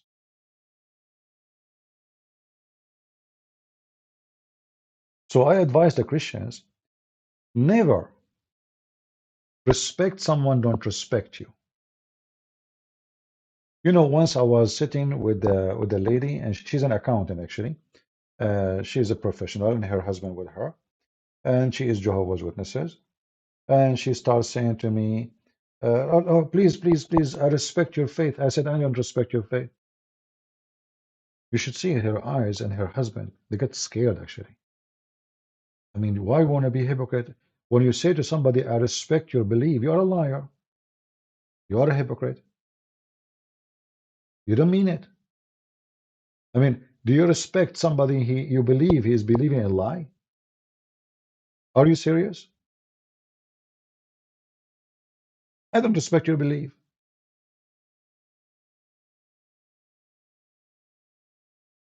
If a Muslim asks me, do you respect my belief? I would say no, absolutely not. Any one of you believe that he should respect somebody he believe that he should, his belief will take him to hell? If I respect his belief, that means I respect Satan. Isn't it Jesus said the father of all lies is Satan? Is that correct? So what do you mean I respect your belief? It's a form of hypocrisy, a statement of fallacy, and you are just became one of them. Like those, in here, in this stage, a bunch of hypocrites. Everybody respect, everybody believe. And the crowd, hey, what a nice conversation, wonderful, very civilized, very civilized. And the minister, and the priest is a woman. And I assure you that this is the kind of a church where, everything is okay. Being homosexual is okay. Being a pimp is okay. Those false churches.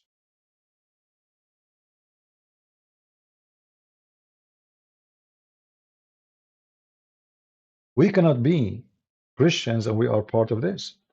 Christian is someone he say the truth. He say what he believe. Not a person who speak hypocrisy and politically correctness. You speak political correctness, you are just adopting lies. It doesn't matter how many people they are like those. I will never be like them. A bunch of liars. One is a Christian, one is a Muslim, and one is a Jew. The three of them, they are potatoes. None of them he said anything truthful.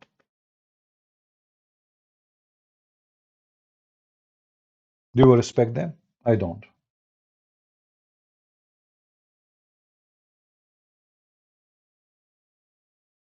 When the Bible says either you say yea, yea, or nay, nay, that is a statement against political correctness. You don't have so-so. Antonite, Christian Prince, a person told me Abraham was an Arab because he's born in Mesopotamia, Iraq. Well, my friend, this is the land of the Aramaic. This is the land of the Assyrian and the Chaldean, not the land of the Arab. The Arab invade later. Yeah, people are stupid, my friend. Like they say, and even now, did you see that they say that Jesus is a Palestinian because born in Bethlehem? Even the name of the city proved that this is false and have nothing to do with the Arab. Bethlehem. The name is not an Arabic. Even in Arabic have no meaning. You see, all the names there is not Arabic names. Even Gaza is not Arabic name. If you ask them what Gaza mean, they didn't know. They don't know. Beit Lahia, they don't know. Bethlehem, they don't know. All those Beit, this is Aramaic language in Hebrew. So the one who gave the name of the city is the one who can tell us what is the name mean. The Arab do not know the name. That's not their language. So what Abraham mean if he is an Arab? Who is a Muslim can tell me? As long Abraham is an Arab, what Abraham mean? They don't know. Okay, what Israel mean? What Isa mean? They don't know.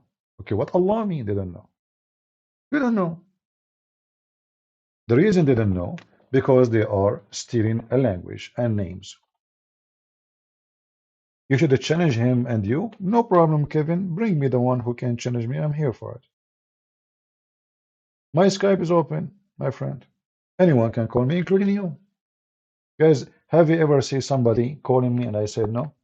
Have you ever seen, I open my Skype, I don't know who's going to call me. He's Sheikh, he's not Sheikh, I don't care. Call me. I will deal with you, depend on your size. If you are a Sheikh, we will deal with you as a Sheikh. If you are a potato small, we will deal with you as a potato small. At the end of the day, all of you are potatoes for me. Try me. I never saw any Muslim he know what Islam is, or he can answer for Islam.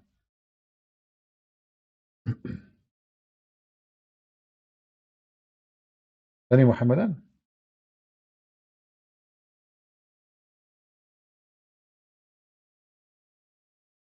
Anytime, uh, anytime somebody he says something to you, you know, we are today like, you know, people they take their information from TikTok and these silly people, you know, like they don't even know. They have no specialty, you know.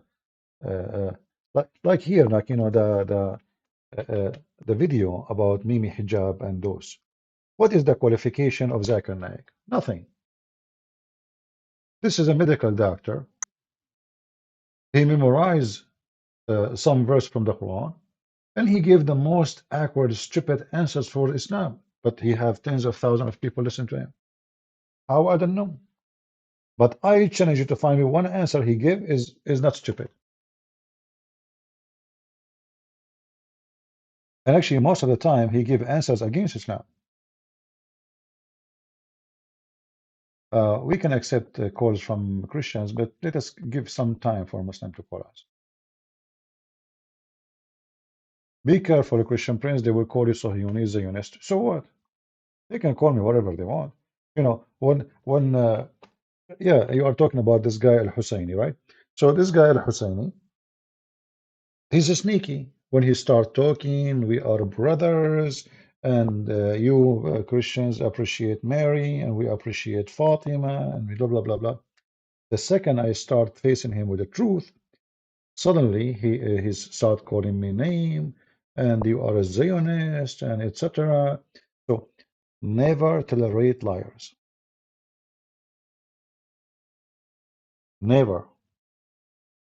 He was trying actually his best to make me go in the mood. Like okay, I lie to you, you lie to me. You know what I mean? Like I'm being friendly with you, be friendly with me.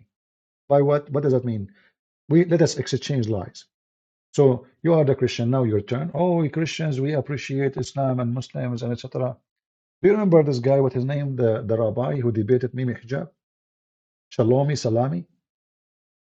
This is a rabbi he brought to debate about Gaza, right? Can you believe it? This idiot, he says Islam is beautiful. This is why we have to be very careful about who is the one who can debate Muslims. So why you are bringing the guy then? I mean, if you believe Islam is beautiful, so who is the ugly? Hamas?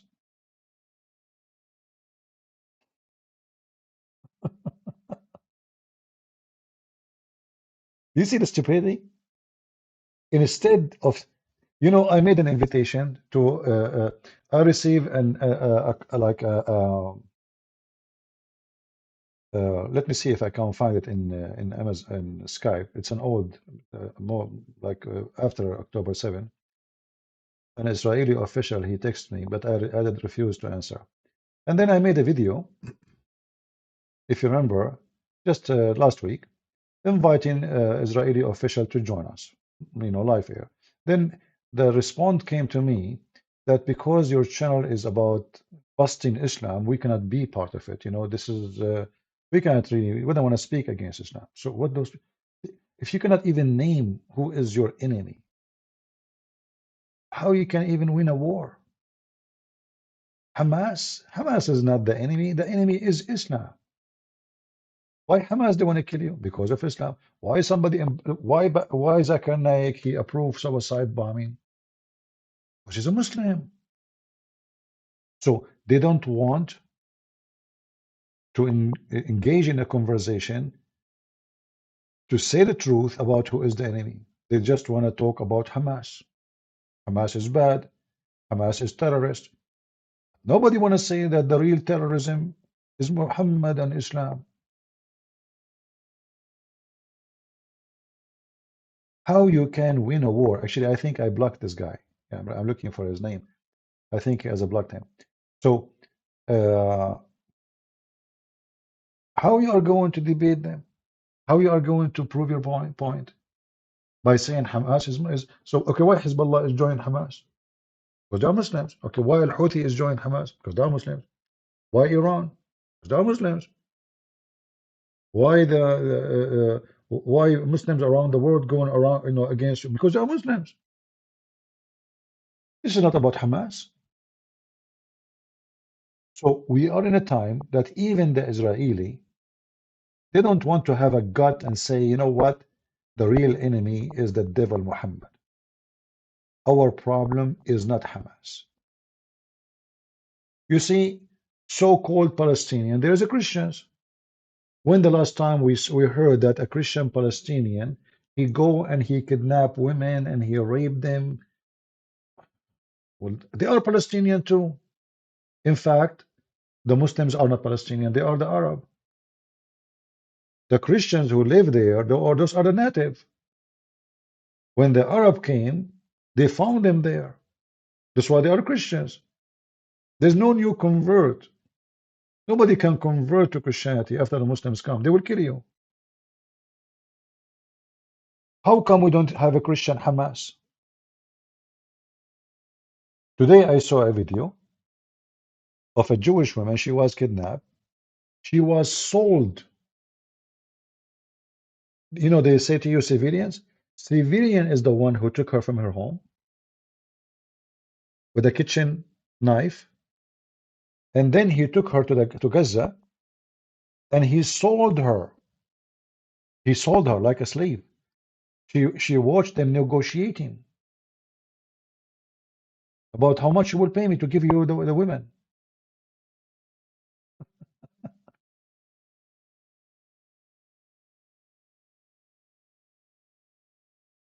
So, but this is Islam. In Islam, she is a booty. He can sell her. So he's a civilian, and they say to you, Israel is killing civilians.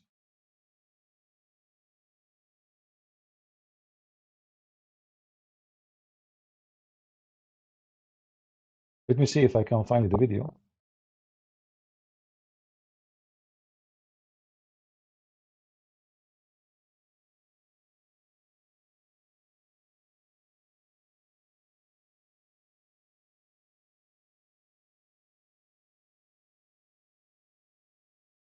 I'm looking for it. He took her from her, and he is a civilian. He's not a Hamas. That's why he sold her to Hamas. He's not a Hamas member. He took her and he negotiated with Hamas in front of her about how much money they will buy her for.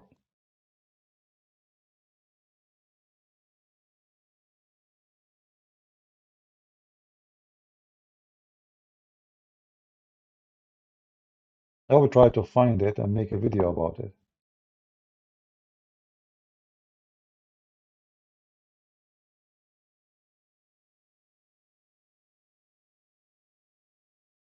Uh,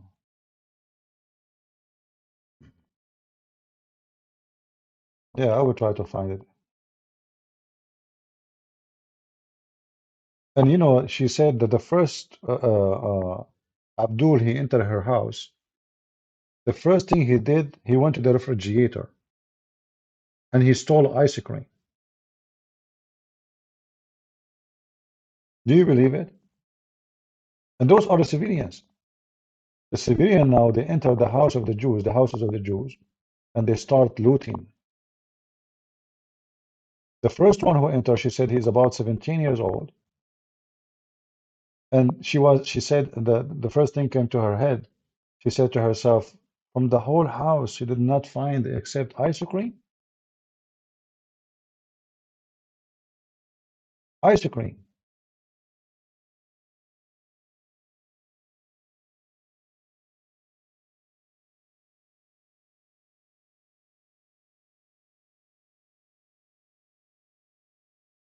Let me change the word in the search engine.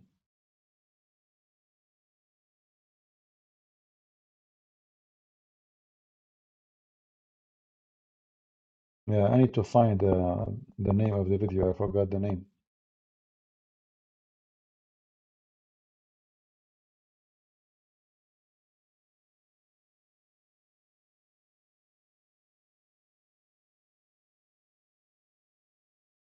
Use D life. I don't know what is D life. What is that? I don't know what is Odyssey. I have no idea. Are they friendly with the, or they censor you too?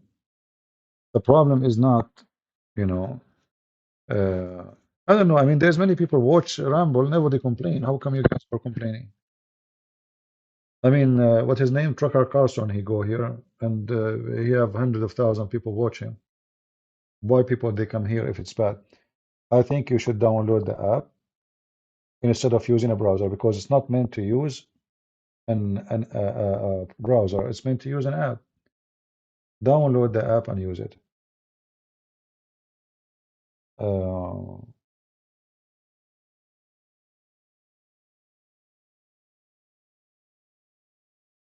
All right.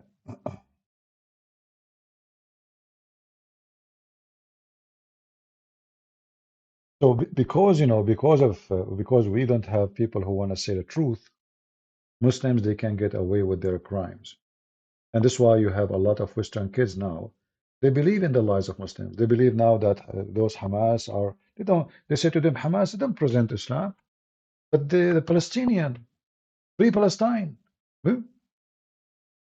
Hamas is the Palestinians, and they are the civilians of Actually, all of them they don't when they go to Gaza they were not wearing uniform. 90% of them they wearing pajama. Why they wear pajama? Because if something happened, he can drop the gun and he claim he's a civilian. When the Israeli army come, he will say, I'm just here to steal a toilet seat. Like man, we saw many of them, they stealing toilet seat. Toys from the yard of the Jews. Coffee machine.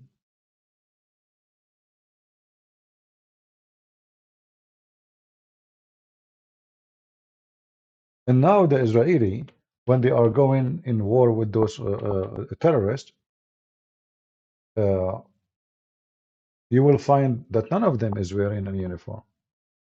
None of them. Why? If the Israeli come to a building and they surrounded the building, he will come out. He says, "Hey guys, I'm civilian. Look at me. I'm not Hamas." They go inside the building. They check. They look. They find the uniform. Today, actually, which is very good, the Israeli army they found the main manufacturer of Hamas. Let us see if I can find the video for you. Yeah, they have a manufacturer. They make rockets. All of this, obviously, by the help of Egypt. All those material are coming from Egypt.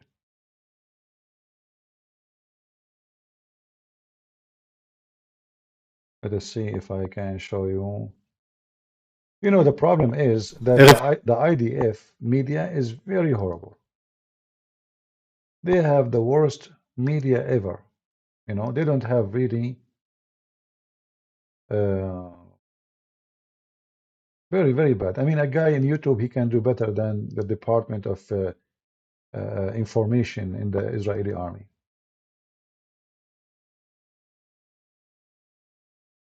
I cannot even find the video. The funny is you find the video about the manufacturer in TV stations, but the IDF themselves, they don't have it. I am in their page. Can you believe it? Oh boy.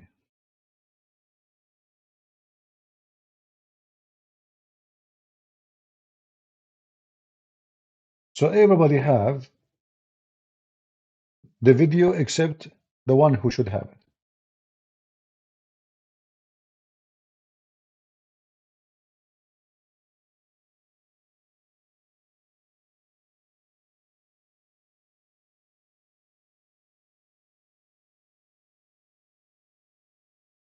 And look, actually, look, I mean, it's not even a secret.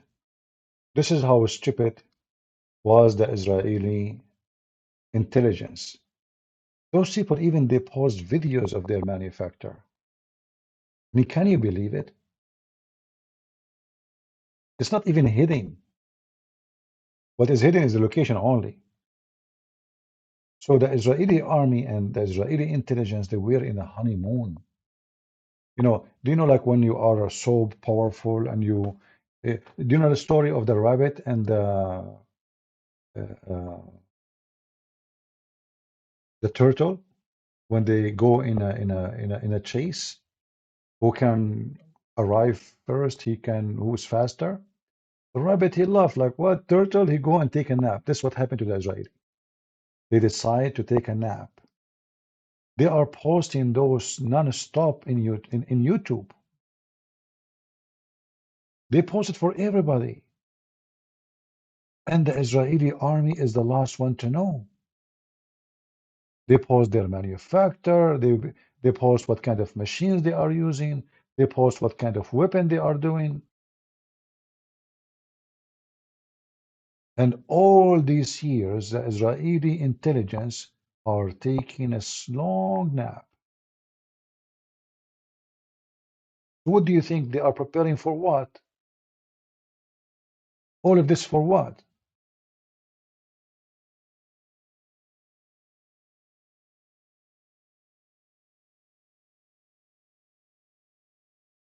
This thing is not functioning. Let us see.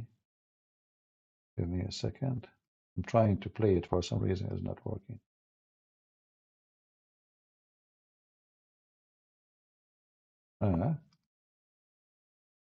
But there's no sound. Okay. I know for some reason there is no sound. Do you see? Hamas, this is Hamas posting this online.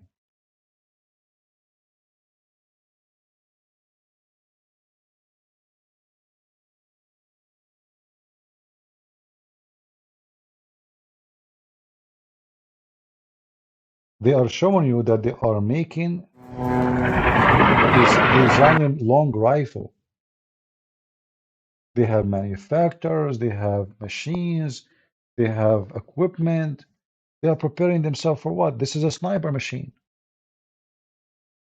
which means they send their men to do training in Iran or in Egypt to learn how to make a sniper.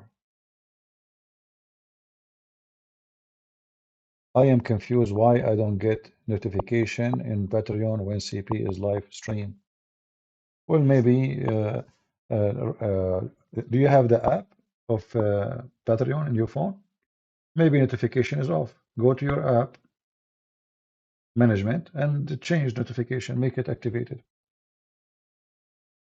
So those people, they are preparing themselves for war, and the Israeli, they were having what? They were having a party. And the party is just a few hundred meters away from the Israeli, from Gaza. Who is the stupid here? I'm trying to find you the video about the manufacturer, but I could not find it until now.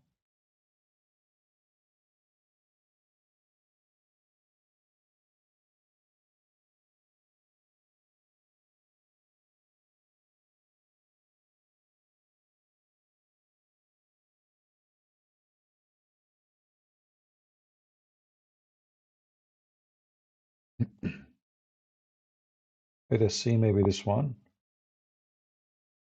Yeah, but you know, all the videos I'm finding, none of them is coming from an Israeli TV station. The sun, the mirror drug, like, I mean, very weird. They have a very bad media. Anyway, I found those pictures here. I did not find the video. Maybe if we click here, let us see.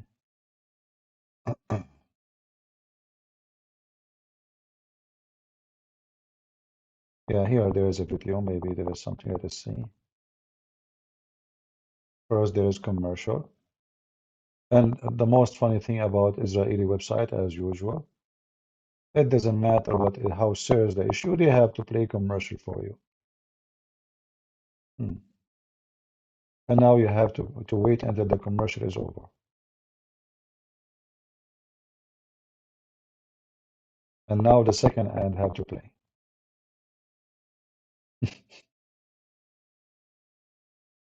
Lord have mercy. Yeah. Where is the manufacturer? This is about cows. Yeah, let us see here. Maybe this one.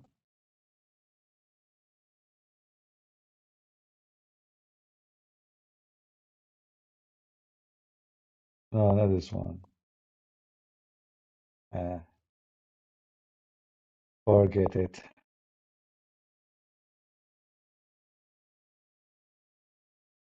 Yeah, but if you go and search for Hamas manufacturer, you will find tons of articles. And actually, there's videos. I found a video, but it's not like, the Sun meal, whatever meal.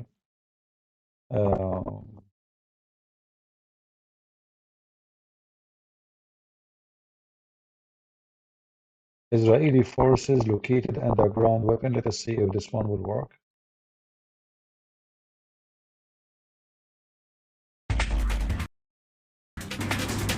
Okay, let's see. Okay, look like this one may be possible to be. Yeah, this is the one actually. It's taken from an Israeli TV station actually.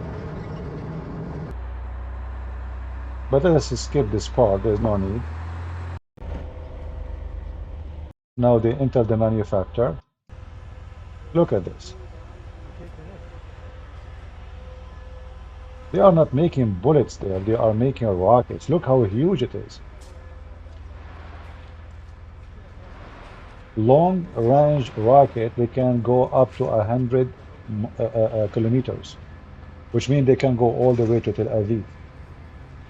Look at this.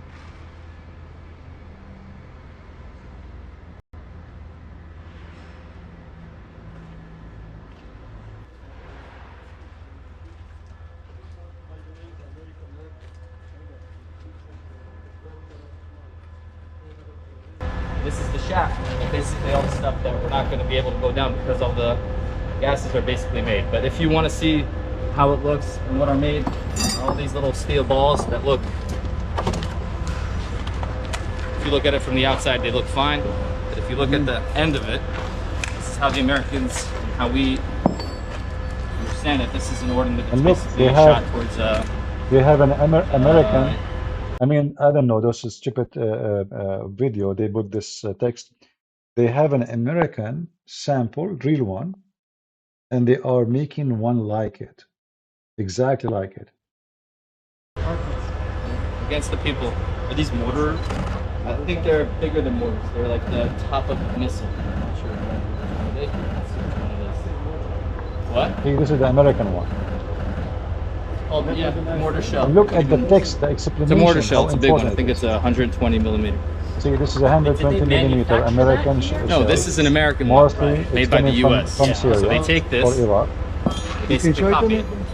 They take a steel frame, they make it into it, and that's how they make it. I want to.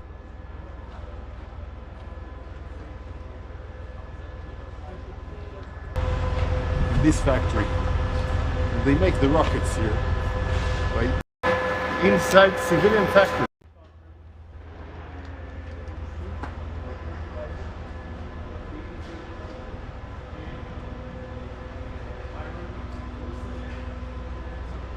And here, they make the rockets and they send them right away to the tunnels. So we've been seeing two stations, 2 kilometers on the same road. Tunnels being dug from both sides of the roads, using the road as a main hideout. This is the road where humanitarian aid is driving from Rafah crossing to the north of Gaza. So our challenge is to maintain the road in order to provide the distribution of humanitarian aid, at the same time taking down the military frameworks like the industry of the rockets.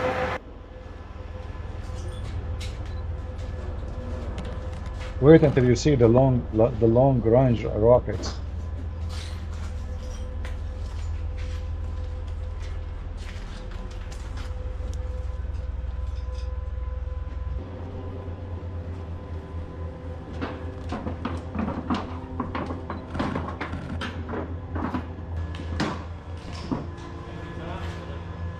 Here they drip, they send the rocket down to the tunnels. Look how big those are. Do you see how big?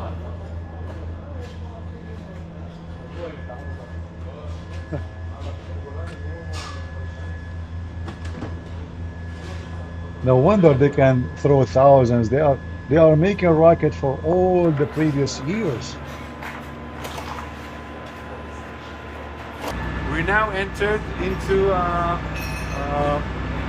industry factory that created the rockets, the long-range rockets. These are the 100 rockets that were being 100-kilometer rocket. And listen to me. Israel have hundreds, if not thousands of drones, the most advanced ones. Small, big, they can go all the way to Russia. But they did not fly their drones over Gaza to check what's happening in those buildings.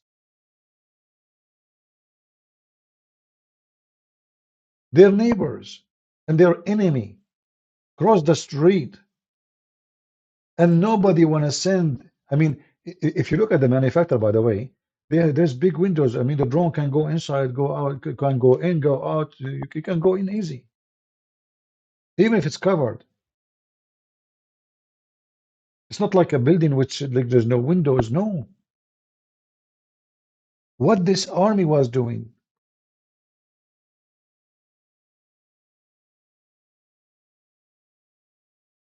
this Netanyahu is the biggest idiot.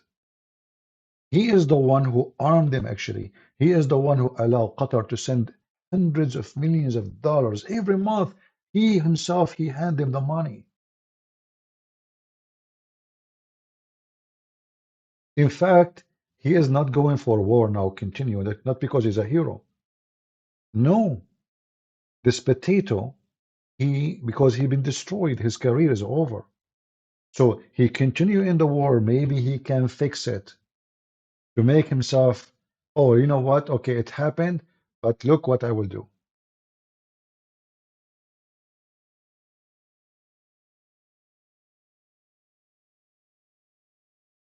Party, everybody is asleep, soldiers are asleep, they are in their short, they are in pajama. There's a bunch of girls, imagine guys, a bunch of girls, they killed more than 100 terrorists. The boys are in the party, it was girls. I saw the video, a documentary of a group of women soldiers. They are the one who saved their area. No terrorist was able to go through. Yeah, 470 people watching, only 27 like. Yeah, what you can do, people you have to ask them to give us like. What you can do, it's okay, don't give us like, no problem. We don't care if people give us like or not. This is not, we are not here to beg people for it. So the Israeli army, they were in a honeymoon. This is what happened when we became so strong. You think, who is going to attack us? Like, huh? It was Hamas. Yeah, right. You know? In fact, less than 24 hours before the attack, Hamas, they have a big march. And look what's happening now.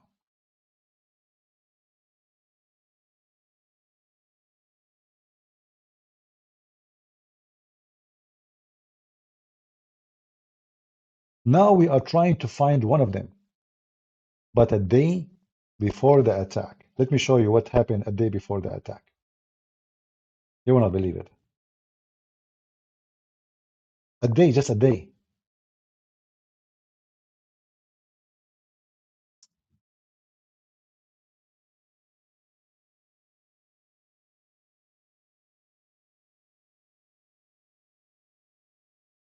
Guys, It's crazy.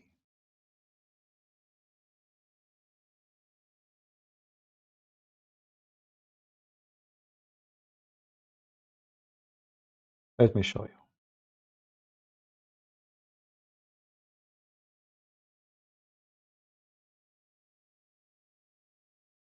There's many of them. I'm just looking for the one happened just before the attack. I'm searching in YouTube.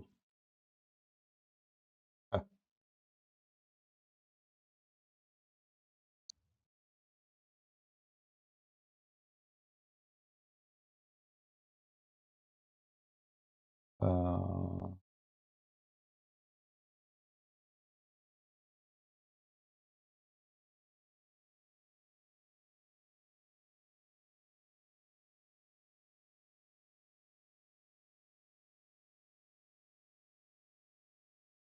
let us see.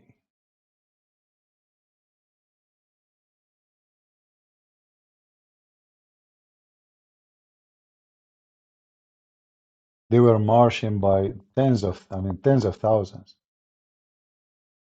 It's just in the front of the Israeli army.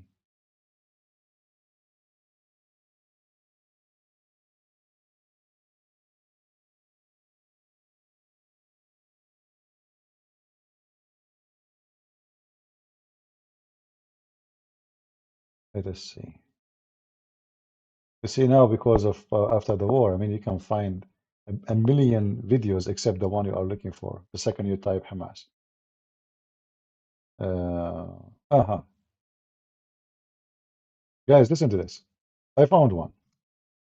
This is a day before the attack, not a year. Where was the Israeli army?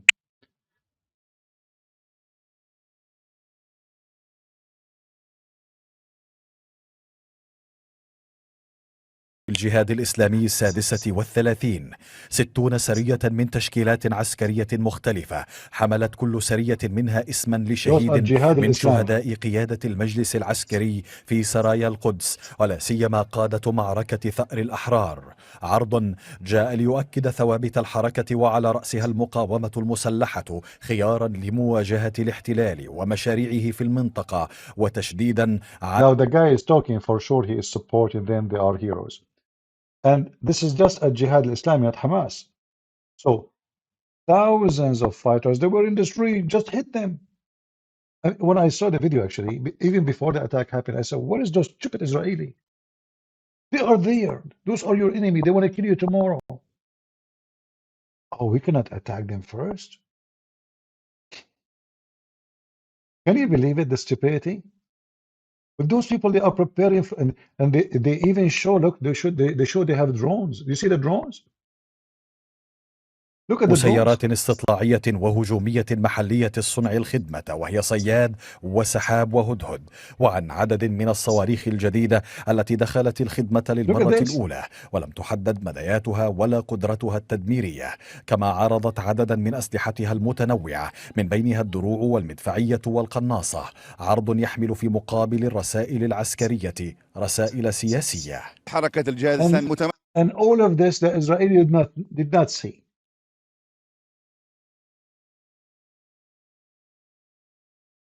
All of this, Netanyahu, he did not notice. How they can get all of these things into Gaza? How those things are getting in? متمسكة بخيار المقاومة والجهاد، وأنها ترفض أي مشروع التسوية والاعتراف المتبادل مع العدو أو التطبيع مع كيانه المزعوم. So this is a jihad al-Islami. Let us see.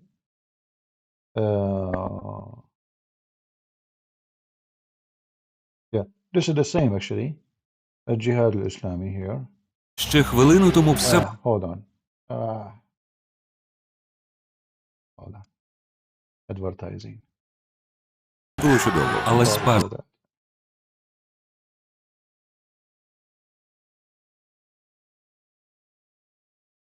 Skip.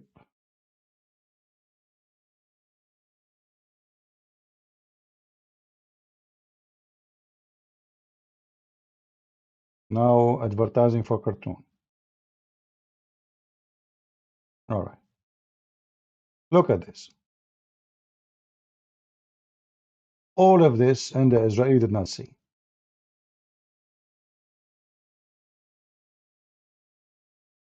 أعراض للقوى الصاروخية لحركة الجهاد الإسلامي. لنقف أكثر على المعلومات وحتى الدلالات ينضم إلينا زميلنا أكرم دلول مراسل الميادين في قطاع غزة المحاصر.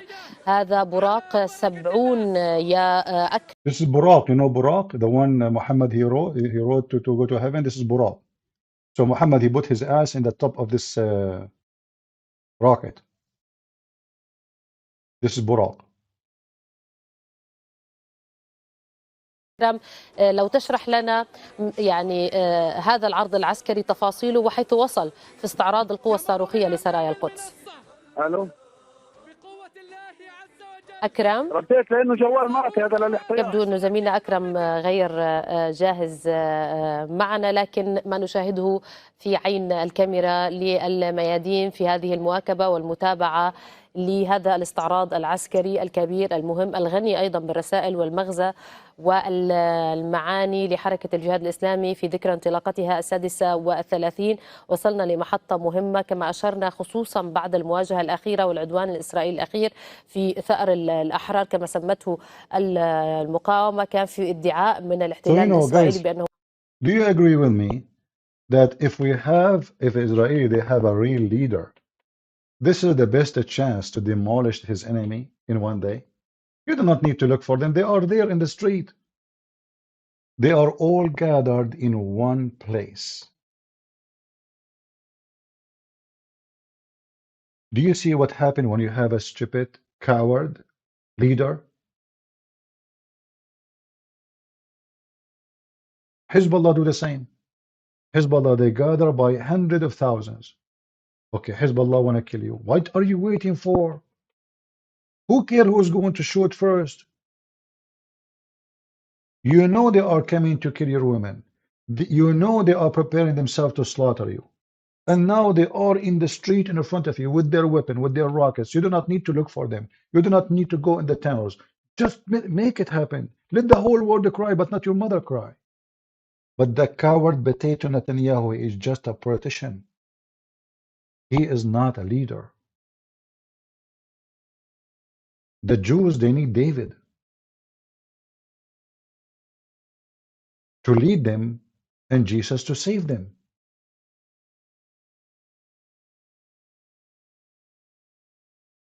So what, Anna? What do you want me to do? We start with Mufti Menk and we end with war. What's your problem? You don't like to watch war? Leave.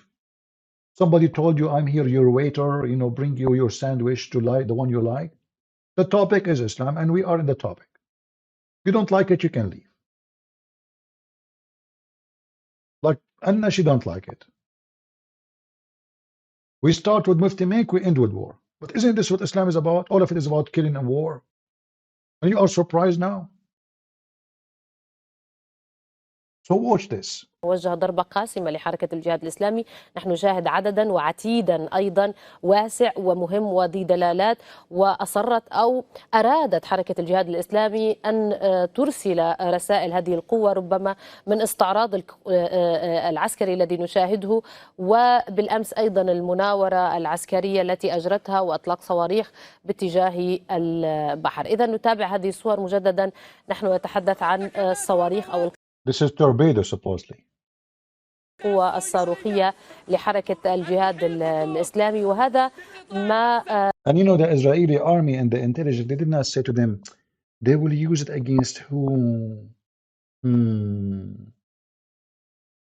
This is Al Mayadeen TV, and they were broadcasting live.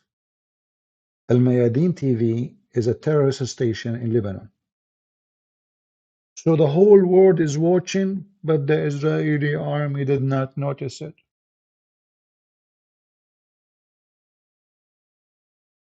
Did you notice?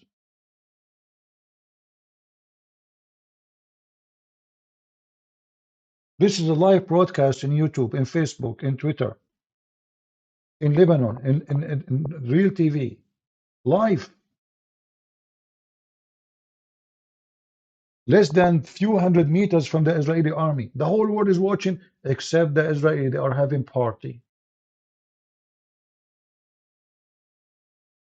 يعني تفرج عنه المقاومة لديها الكثير مما تخفيه، لكن في نوع من معادلة أيضا إن كان على مستوى الحرب النفسية الإعلامية والبقاء أيضا على الجهوزية والمفاجآت لدى المقاومة. كنا نشاهد أيضا صاروخ القاسم. And look, they are not only they have the rocket, they color them too. They paint them. They have their time. You know, they are taking their time for the show. You know, did you notice? Like they are not making just rocket to throw them.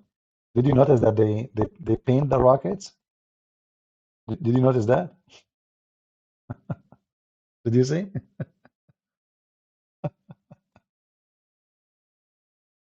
They paint them so the Israeli will not see them. And it happened. The Israeli did not see them.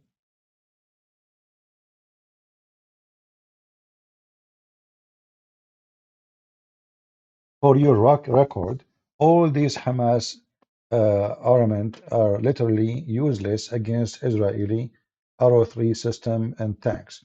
My friend, if it is useless, then explain to us what happened. 1,400 people being killed. So what is useless? If they are not killed by the rocket, killed by a Kalashnikov, even that is more horrible. That means your arrow system did not work. The stupidity of the Israeli army that they trusted themselves too much in technology. So they put a camera, they put wireless. The first thing they did,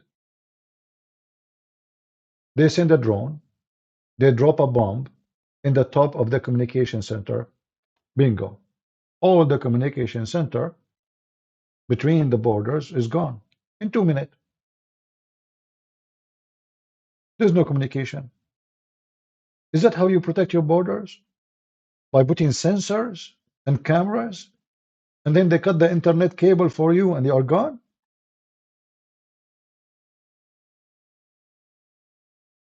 Those systems, the arrow and those things you are talking about, those are good to protect you from rocket. What about the ground?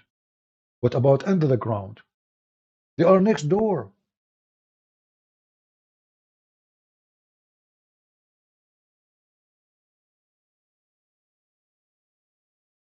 So the truth is that the Israeli army made a big poo-poo. Netanyahu is a donkey. The command of the army, they have to be put in jail for the coming 20 years. Where they been? As you see, they are making look at the show. If I am a command in the army and the Prime Minister Netanyahu, shouldn't I say, hey, listen, look what they have. They are ready. I mean, are we going to wait for them? We don't know when the attack will happen. Maybe tomorrow, maybe next year, maybe 2 years from now, maybe 5 years. Why we are waiting? What are we waiting for? They are in the street.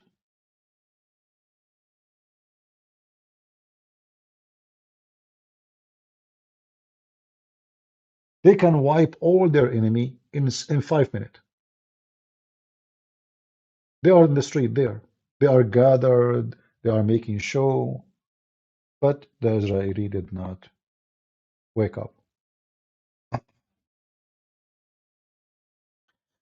The Israeli, they allow them to, like, okay, you see, just to show you the stupidity of Netanyahu and his government. Shouldn't you notice that the amount of cement is important, is so much? Like, hey guys, any government, any system, any city, okay, when a building come up, we can see it. We will see it. When such an amount of cement entering into Gaza, shouldn't we ask ourselves why that? I mean, what they are building? Where is the cement is going? So all those concrete building happen to have cement coming to them with the steel and the material, and nobody noticed.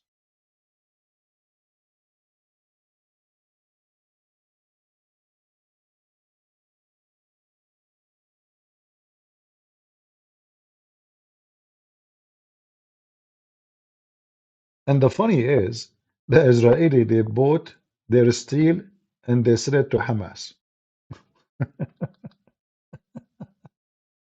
from Turkey. Do you think that Hamas attack was good? So now Israel can take over Gaza? Well, if I show you, actually, let me see if I can find this video to explain to you what's going on now. Those are can be found in the Israeli and the Hebrew channels. Let me see if I can find them. Yeah, actually, I saw in the today in the map that they took over all of North Gaza. I mean, what happened happened.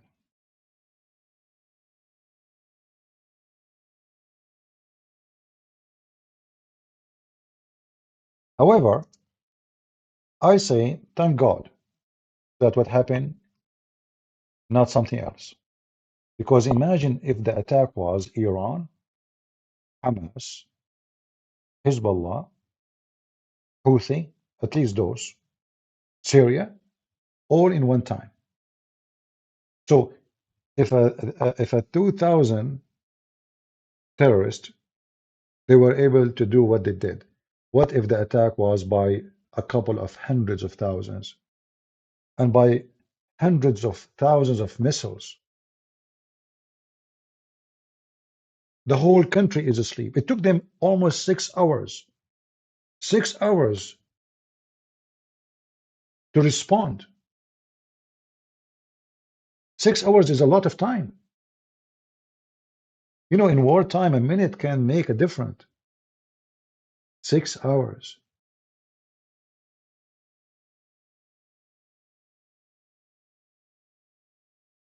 All the officers, they were in vacation.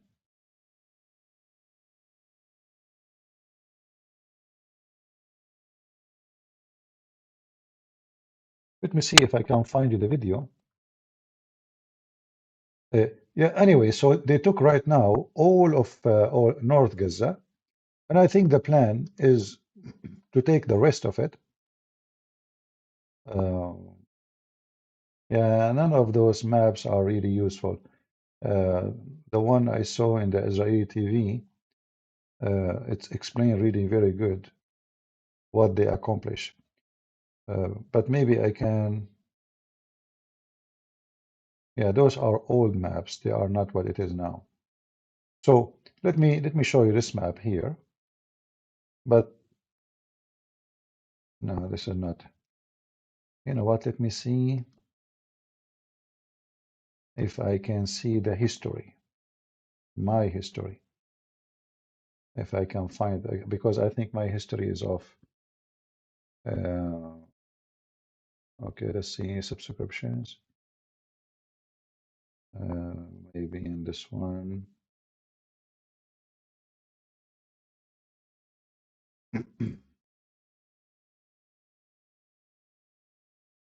I will try to find it. You know, I use in my phone different accounts, so it have different history. It's in Hebrew channels. Maybe this one. Hold on. Maybe channel 14. Maybe we can find. There. Hold on. No. Okay. Let us see which one. I will try to find it. Anyway, they took all the north of Gaza, and now they are, and almost they finished with Khan Yunis. If I open Gaza map, and I will try to draw. This one is close to what's happening right now, actually. But obviously it's not. This is an old map. But anyway, if you look at the map here, and I will use my pen to color the map. Give me a second.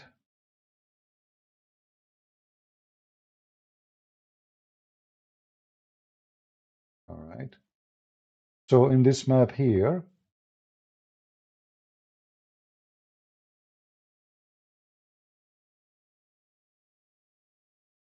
The red color, forget about what they are saying in text, and it's just to use the map. The red color is the whole area the Israeli army now is controlling.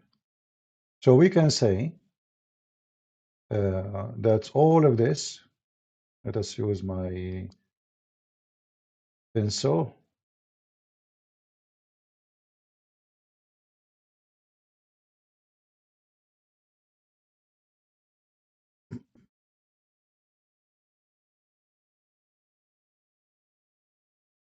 And actually, they are already here in this area. They took all this area. So the city of Gaza, all of it, is under their control, all this area, the north. And now they start moving in this direction. And already they are here controlling, they control most of Khan Yunis, this area here. And they occupy a big part of this area, and they start moving a little bit in the Egyptian border, but still they are in the beginning. Here is the green zone, which is where the civilians supposedly, which is no, there's no civilian actually, those are Hamas too. But let us say there's a lot of women and children between them. So this area here, which is called the green area, here, the plan obviously of the Israeli is to continue going through slowly until they make all the area around the green area red, which means controlled by them. And then I don't think they will enter into the green area where the civilian is, because that will be a responsibility. They will, after they take over all this area here, except the green area, they will force their conditions that nobody can go back to any place. Nobody can leave the green zone unless the demand of Israel is happening, which is the international community, including Muslims, they have to come to an agreement that no arms, no weapon, no Hamas, no even Palestinian or any Palestinian army group can live there. And whoever need to be involved in this, he have to guarantee it, which means whoever is going to control that area, he have to guarantee that never ever again anyone have arms. Police, they can have a AK-47, they can have pistols, but no RPG, no rockets, no heavy weapon, none of that. It's just normal security. And I believe this is what the plan of Israel is. After they take it, they should not allow any civilian to go back. Never. Until everything is solved. Let us negotiate who is going to take over. Otherwise, we will never give you, we will not never let you go back. Let them live in that small area. And now, after they took all over those, the manufacturer we saw, like the video we saw, and I hope this is the only manufacturer they have, Hamas will be unable to continue their war using rockets. And when they lose all the ground, what they can do? They will run between the civilians, but they will not. They will be very limited. So if Netanyahu really continue in the way it is now, I think success is going to be very good to the Israeli army. The American, obviously, those Democrats, they are pushing hard on Israeli to force them to stop. But as I said, Netanyahu, because he is losing his career, I think he will not stop, not because he's a hero, but because his career is lost anyway. And war is the only way for him to earn some of what he lost. So he can show them, see, I'm the one who will never make it happen again. I'm the one who will demolish Hamas.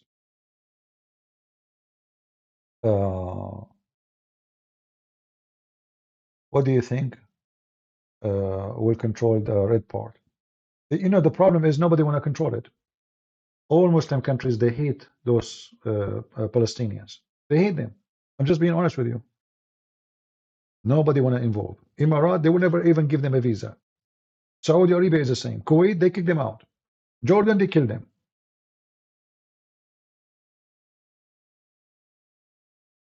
The only solution is to have international force, maybe put Gaza under United Nations,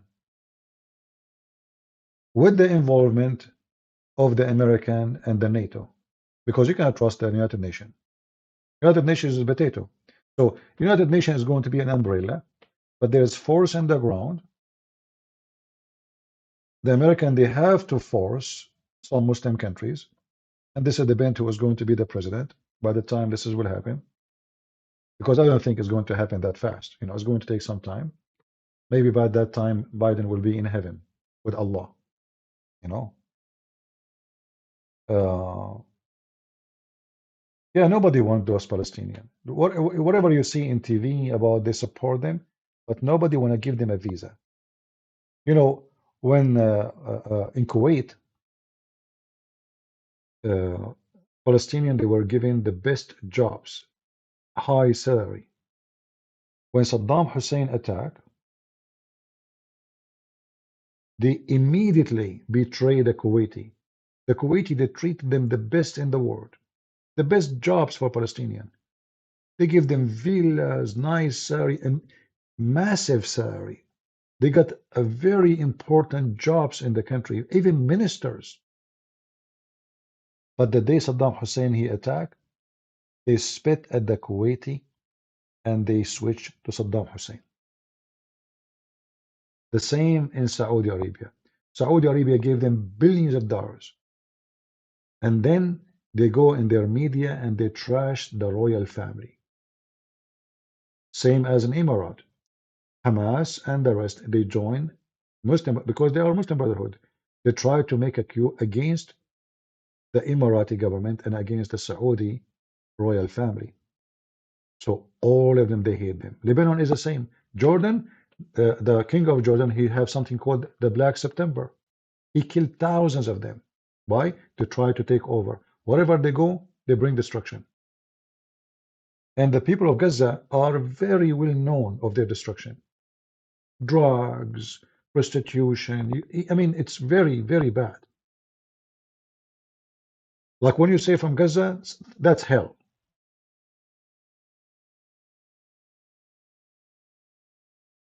This is why it's going to be very hard to find anyone. You see, even Egypt, when the Israelis sign a peace agreement with Egypt, the Egyptians refuse to take Gaza. The Israelis tell them, take Gaza. Because historically, Gaza was always controlled by the Egyptian. They refuse. The first thing the Egyptian, they thought about, people of Gaza, they became Egyptian citizen. Oh boy, drugs, prostitution, madness. We will never let them enter our border. So they refuse. Nobody wants Gaza.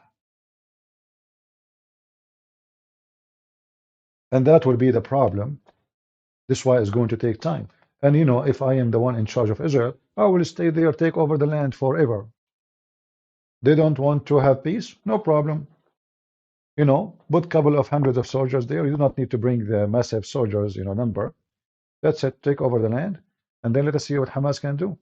But the most important thing is, Israeli army, they have to do, they have to take over the line between Gaza and Egypt, because this is where they are smuggling everything, machines, material, everything, even terrorists.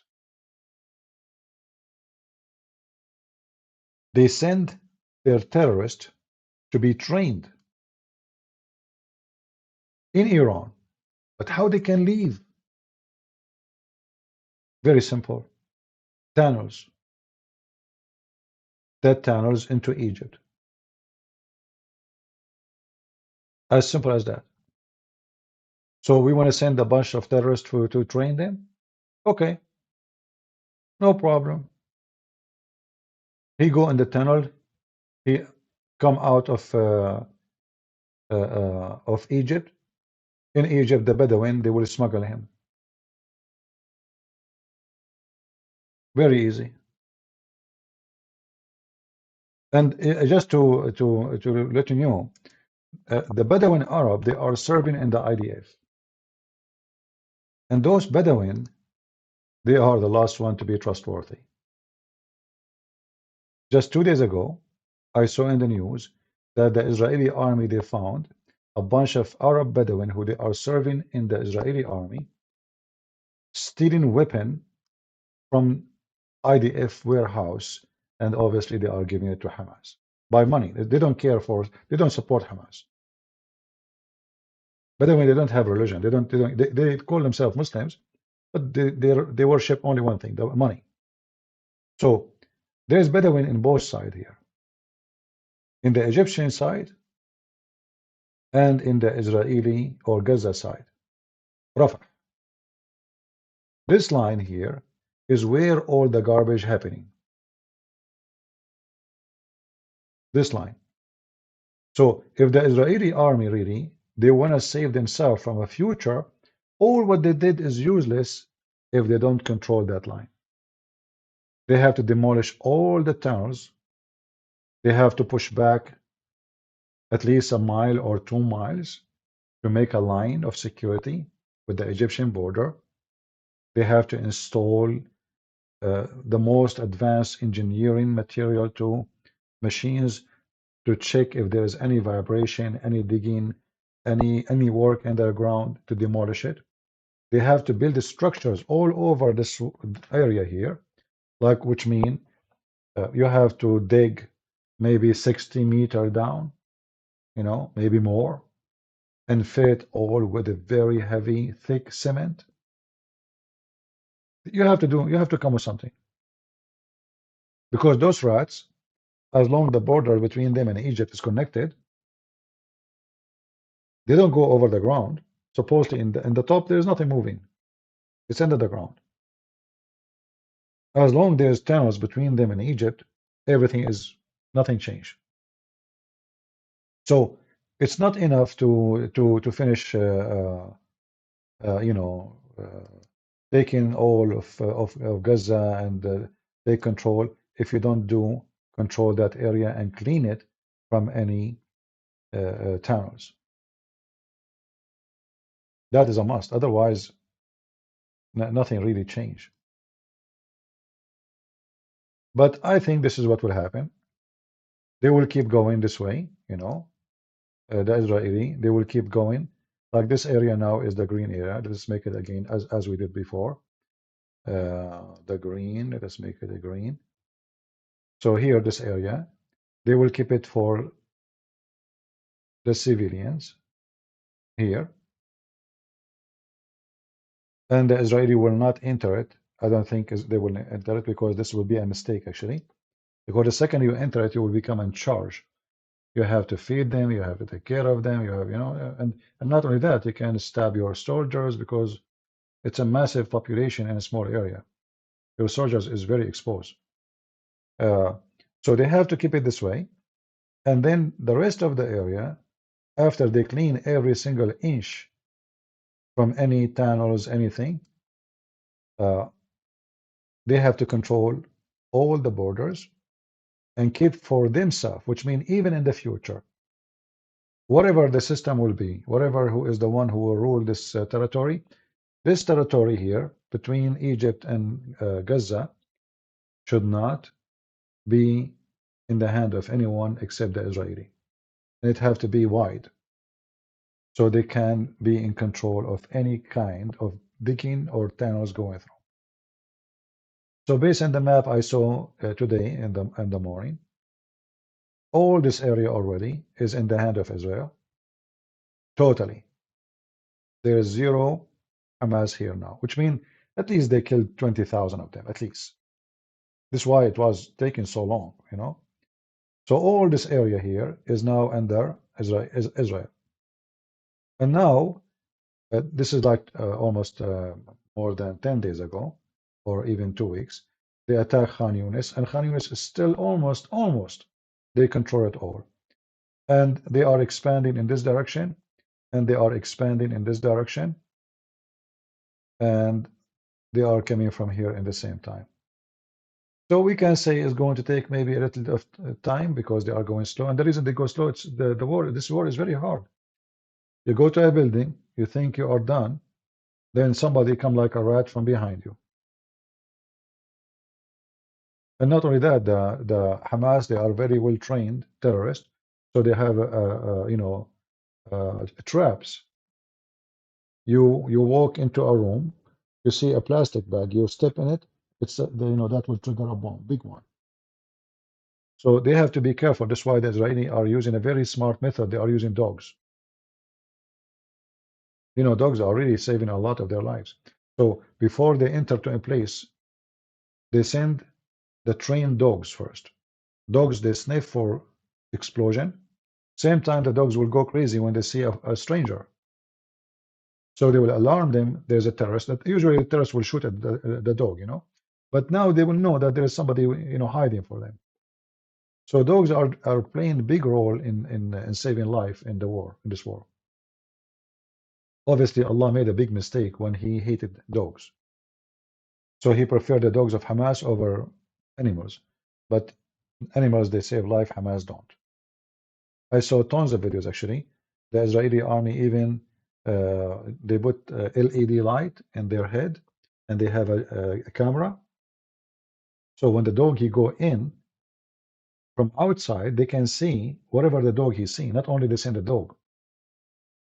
So the dog he sniff for explosion. At the same time, the camera is broadcasting live for them, live feed, so they can see who is inside the building. And for sure, it doesn't matter how much you try to be careful. It's a war. You will have casualty. War and casualty is a must. But still, if you think about how much casualty they have compared to the accomplishment, this is nothing. This is totally nothing.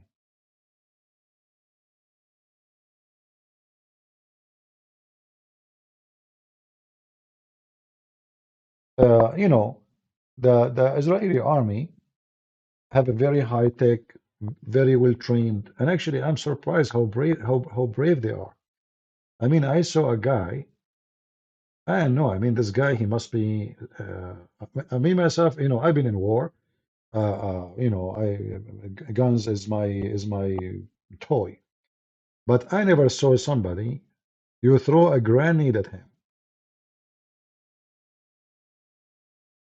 and then he got in right away. Like the guy Hamas, he just throw a grenade. He was outside in the walkway in the balcony area, or let us say the entrance of the building. Hamas guy, he shot at the Israeli, but he missed. The Israeli took shelter by the wall. Hamas, he throw a grenade.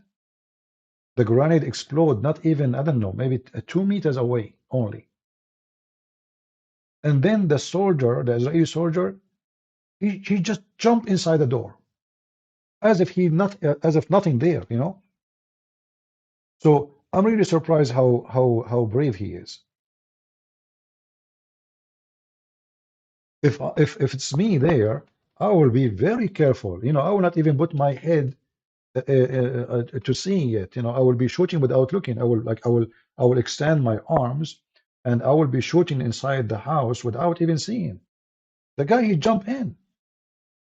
And when he jumped in, the guy from Hamas was not even maybe a meter and maybe 6 foot away, maybe less, and he shot him. Today I saw a different video actually. I wish I can. You see, I watch in my phone. In my phone I use different account, and I subscribe to a lot of Israeli army channels. They broadcast videos. Another video.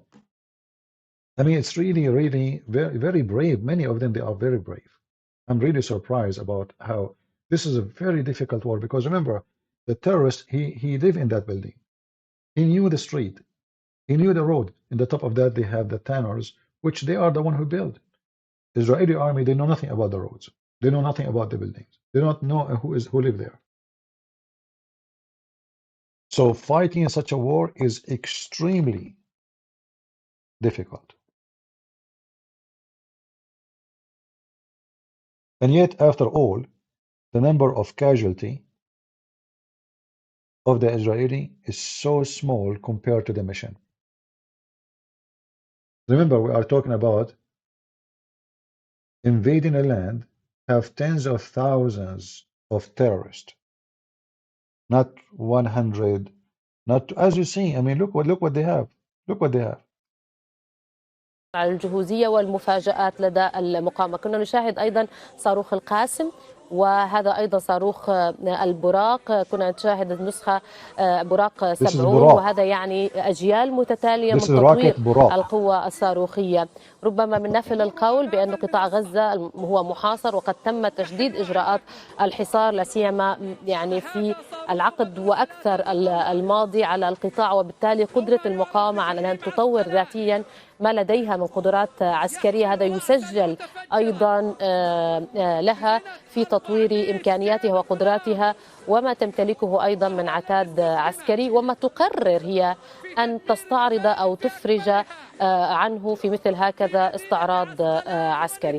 إذن القوة الصاروخية هذا. And you know the funny is YouTube, they censor my videos. Listen carefully.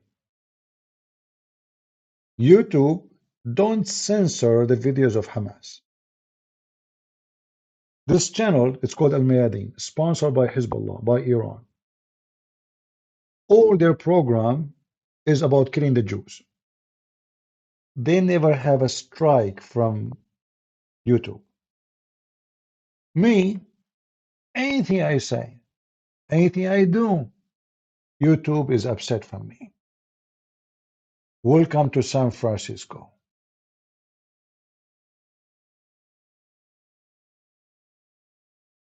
They post videos of beheading, they post videos of killing, they post videos about killing the Jews, they post everything.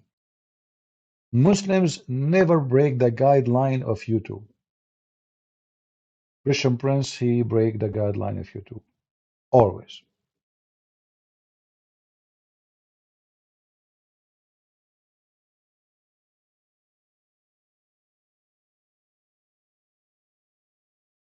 So we have to say, we have terrorists in USA, not only in Gaza. Those are terrorists. The one who support terrorists, they are terrorists. Those who go in the street shouting Palestine free from the river to the sea, they are terrorists too. Hamas, they knew what they are doing. Muslims, they knew what they are doing. They knew that they are in control. The left-minded, the weirdo, they are supporting them. So they knew that the government, the education, the schools, the universities, the medias, all of them now, they are supporting Islam and terrorism. This is why Hamas, they said to themselves, okay, we attack them. The same what happened last time. The same. The same happened with Hamas. The same happened with Hezbollah. Tens of thousands of those hippie, weirdo, American, Western, England, you know, hair is brown, red, all rainbow color in the hair, nails in their nose and toes and their nipples, rings, you know, all those weirdo people, they will go and they will strike in the street and they will make big drama and then they will force them to stop the attack and we are the winners. Let us do it always. And now because we have hostages, oh no, the Israeli will bow down under our knee. So this was the plan. And actually almost they succeed.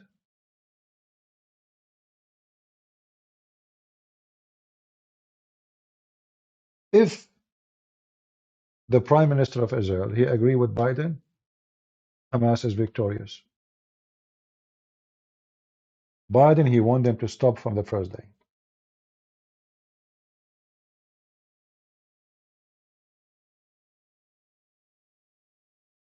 No Rumble app for Android phone? No, it's not true. I have it in my phone. I have Android. No, my friend, there is Rambo. You did not search right.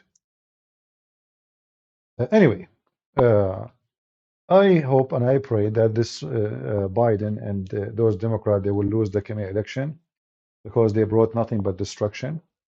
They want us to drive electric cars, but nobody have electric cars, and only rich people can afford it. They don't want to use gas, but they drive the most expensive car. None of them drive electric car. Do Joe Biden drive electric car? Do the White House have electric cars? Do Nancy Pelosi drive electric cars? No. They drive the most expensive gas-swallowing machines, and then they lecture you about environment. And just because they are stupid officially, they go and buy gas and oil from the Muslims. So where is the environment? So what you did exactly? Does it make a difference if we buy it or we have it from here? Isn't it better if we have it from here? That will fix the economy? They are so stupid and so dummy. I believe that Democrat is a curse on America. Who agree with me? Who agree with me that the Democratic Party is a curse on the American people? They are a curse. We have oil more than all those countries, and we go and buy oil. Can you believe their stupidity? We have natural gas, and we go buy gas from Emirates and from Qatar. Can you believe the stupidity? We were even buying from Russia. After the war in Ukraine, Biden was buying from, can you believe it? Why won't we buy from Russia? I mean, all what we have, go and see what we have massive amount of a fuel. The most, like when I came to the state, I became a citizen. Everybody told me, all migrant, they vote for Democrat. But then I look at this party. I mean, it's the most stinky, stupid party ever. They don't want a border. Okay, why you don't want a border? I mean, what's wrong with you? Have you ever heard of a house without a door? Have you ever heard of somebody don't want security and safety? No, it's racism. But what does have to do with racism? They're mental. So in the beginning, they were telling me you should vote for Democrat. I said to myself, this is just so stupid. I mean, this is the party of stupidity. You have to be out of your mind to join such a. This is why actually, the first name come to my head is rats, Democrats. Those are rats. They want to chew in the wood of the ship, and they want it to sink. Like you have a rat in your boat, and this rat don't like to eat cheese. This rat like to make a hole in the boat. This is what they're trying to do. They are trying to sink the country. They want money. They print money. They print. They don't make economy. They print.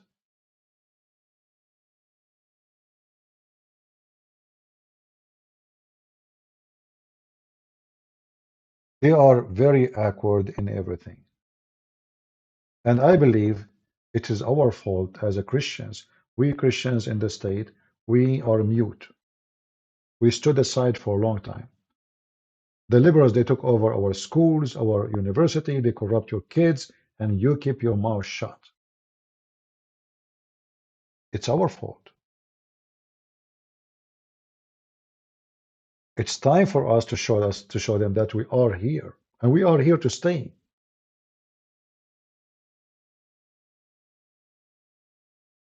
This is why when a priest he said to you, we should not be involved in politics, is satanic. Just say to him, just stupid, man. Just go.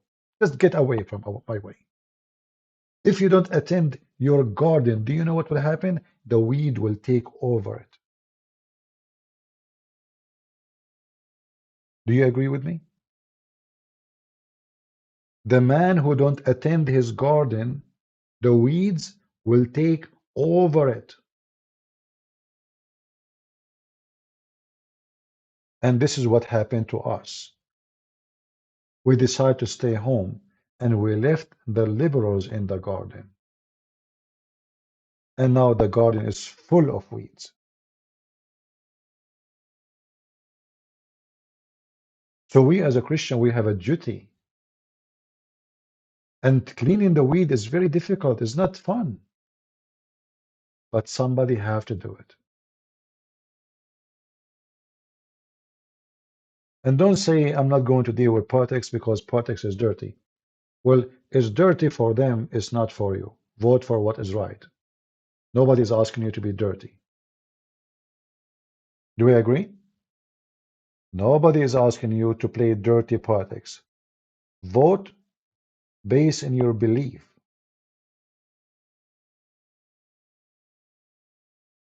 Who said that you have to be dirty?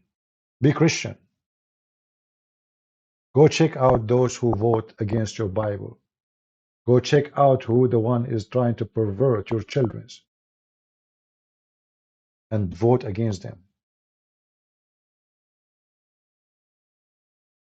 And the most important thing we should do is to educate our children about how to fight stupidity and ignorance.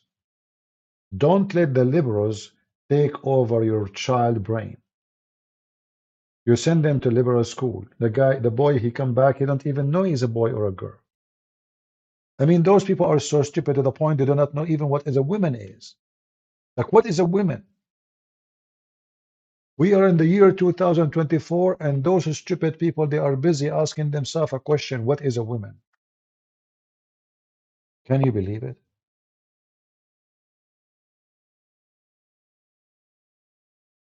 What is a woman? This is why those Hamas, they are laughing at them. They are using them. They say, oh, well, you know, Allah, He blessed us with those donkeys. Hamas, they say to themselves, Allah blessed us with those donkeys. Mike Pence is an idiot. Those are all of them, they ride opportunity. They are not Republican. They are not conservative. Actually, one of the things about Trump, he never chosen one person to work with him. He was decent. Starting from Mike Pence. The first one who betrayed Trump is Mike Pence. Trash. You know, when the Lord, He said, from their fruits you shall know them. That is the biggest statement you need. When you see those Republican debate, you die laughing. What is this? They are just trying to copy Trump. They're just trying to copy, you know, so they can earn more support. The only one I find that he deserves respect is DeSantis. Why? Because this guy, he took Florida. It was the liberals, they are like all over. He cleaned the school, he cleaned the university, he screwed up Disneyland. Disney in Florida, they used to be a government. They have their own territory. They have their own police. They govern themselves. So the only one deserve respect is DeSantis. The rest is just dump them. Like this guy, Christie, whatever his name.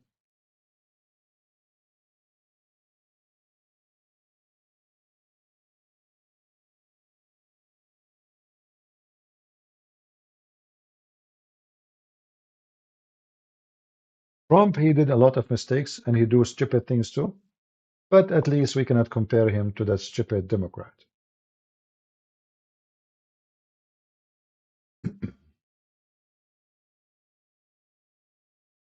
No. This Pence, he have no dignity. You know, he's just, you know, I mean, my friend, all of them, they are businessmen, including Trump.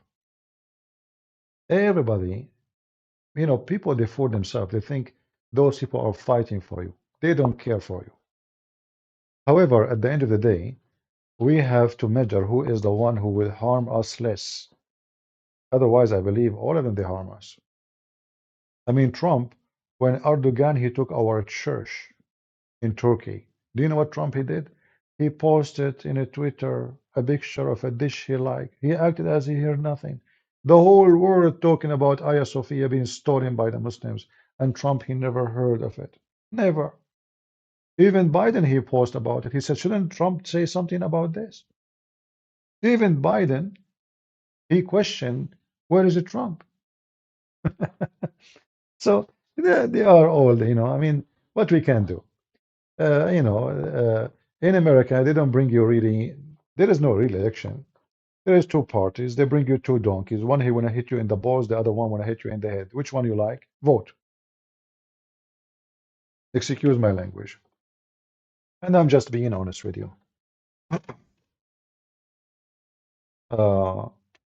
Yeah, and Trump, he is the one who protect Qatar.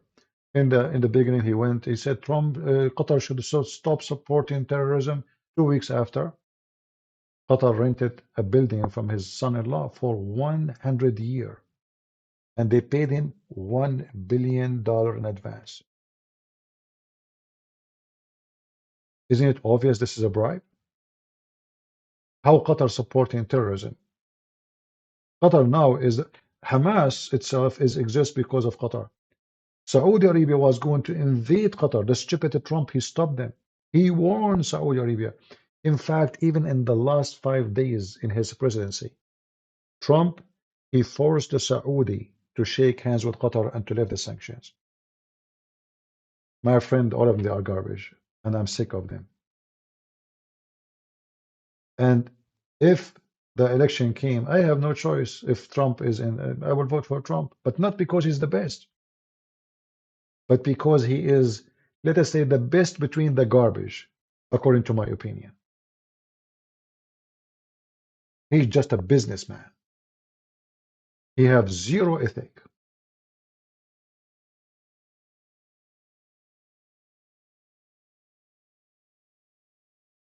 And we have no choice. At the end of the day, they will bring you two. You have to vote for one. One is Democrat, is a crazy maniac about electric cars, which does not exist. They are dreamers. They are confused about gender. They are busy with the bathroom, what the sign we will put in, all the stupidity. So we have no choice but to vote for Trump.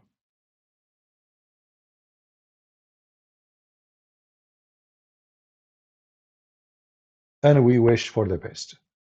And I hope you guys, you like our program here. And as you see here, we don't sugarcoat things. We say things as it is. I know that will make many more people, a lot of people upset. But me, myself, this is how I am. I don't care really who get upset, who get happy. I say things as it is. You don't have to agree with me. You don't, and actually my understanding of life is that a true friend of yours is the one who make you upset, not the one who make you, he say yes, whatever you say. The one who smile in your face, say yes, whatever you say, is not being truthful with you. There's no way you are always right. It's impossible. Somebody have to make you cry. Somebody have to say the truth. When I saw this march of Hamas and Jihad al-Islami, the first thing I said to myself, where is the stupid Israeli? I saw it a day before the attack, live. I said to myself, what's wrong with those people? So if I have the capability of calling Netanyahu and say, hey, are you an idiot? Are you a donkey? I mean, they are live on air doing this. Look, do you have even, do you have eyes? بدر 3 الذي نشاهده أيضا في عين الكاميرا لسرايا القدس. They are broadcasting this live and they are next door to you. They are just a few hundred meters away. Where are you? Somebody have to say the truth to those people.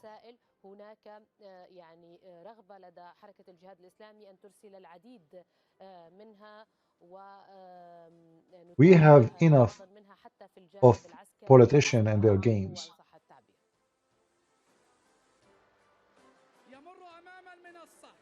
Look at this.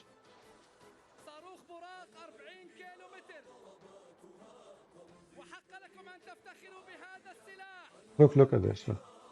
And the Israelis are watching. Netanyahu was watching.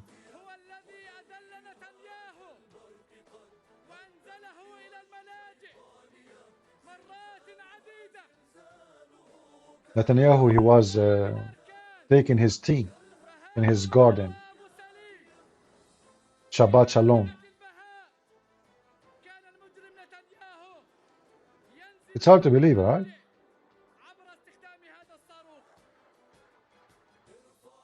And not only that, even now, Al-Houthi, if you like, I'm saying it in Arabic, the correct way. Like, you know, in English, you say Houthi. So Al-Houthi, which is the same as Hezbollah, is just another dog of Iran. They keep attacking ships in the Red Sea. Until now, Biden did nothing. They hit one ship and that's it. That little boat. That's it. As if nothing happening. I mean, the guy is almost closing the sea. Even the Indian, they send their army. And Biden doing nothing. Why? Because Biden is the puppy of Obama, and Obama is a Shia who support Iran and Hezbollah. This is why when Obama was in the office, he was trying to be sure to kill as much as he can of a Muslim Sunni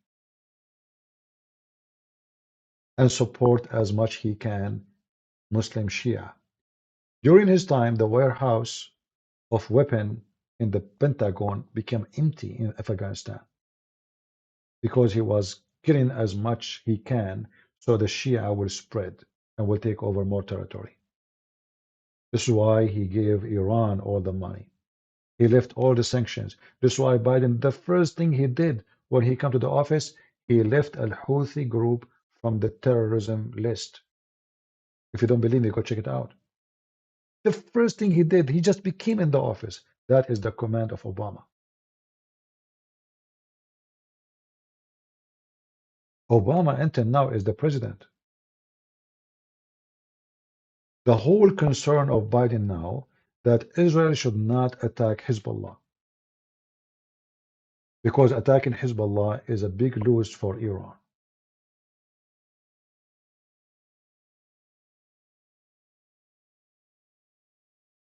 So Obama is pushing so hard,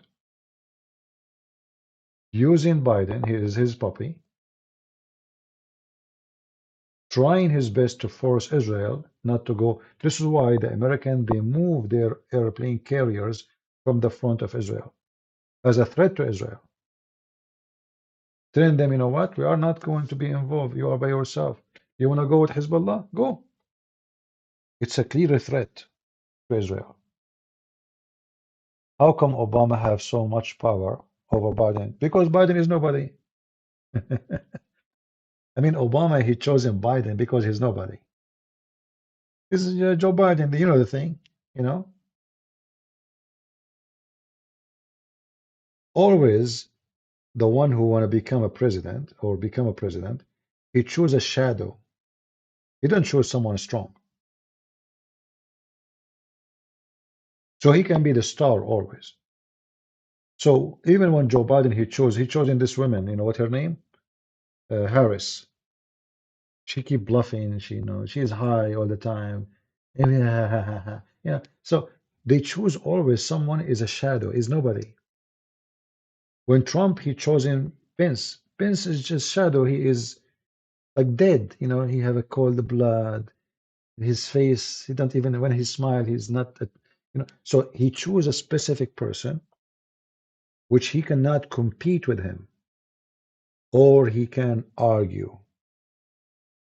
Never think that a president, he choose a vice president, is going to be smarter than him, more attractive than him, speak better than him. Otherwise, the vice president will become the star. This is why always you will see the vice president is nobody. Someone is not important. They don't choose someone so good. They always choose someone so bad. Like, who of you remember a speech of Mike Pence ever? Anyone? Do you remember anything he said? Nothing, nothing. Who of you remember this Harris? Nobody. They always choose someone stupid. And Obama, when he chosen Biden, he chose him for the same reason. This guy is a goofy. He don't even remember his name. He called his wife Biden, and he said, and I am her wife."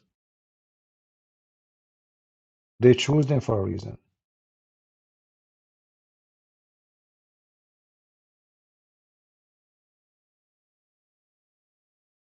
Uh, I think CP should be a president for USA. Well, I cannot because I'm not born in USA. But I will never go for any government position, Congress or senators, because I believe this is not me. I will be a problem from the first day. Imagine I'm making a speech in the Congress. Oh boy. I will call them Abdul, stupid donkeys, idiots, with no hesitation. Trust me.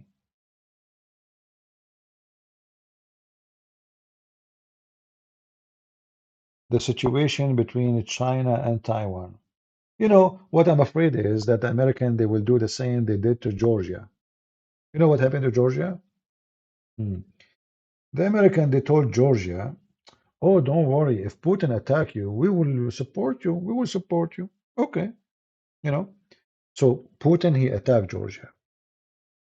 The president of Georgia, he started calling George Bush. "Hello, can I speak to president? The Russian, they enter our land." And George Bush, "Oh, he's not here. He's in the bathroom now. Oh, he's taking he is taking a training for golf." The president of Georgia could not reach the president of USA. Nowhere to be found. And this is what they did with Ukraine, by the way. When Putin he attacked Ukraine, the American, they ran away in the beginning. All European, all the NATO, they run away. They empty their embassies. In fact, the American, they told the president of Ukraine to come immediately and they will grant him refugee. But few weeks before that, the NATO was in Odessa. Just a few weeks before that, they turned their back to Ukraine. They put them in trouble. They invited the bear, and when they got in trouble, they ran away. They come back to support Ukraine only when they notice the Ukrainians are fighting back. They thought Ukraine is going to collapse in 2 days. That's why I'm saying in Taiwan, they might do exactly the same scenario. When the Chinese attack Taiwan, the American nowhere to be found. Who of you really believe that the USA is going to go in war with China for the sake of Taiwan? Anyone believe?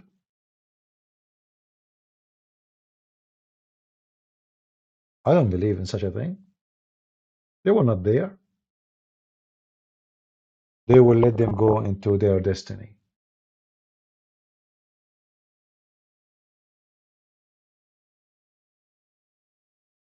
I cannot trust USA government for my own self as an American citizen. So how those foolish people, foreigners, they trust USA?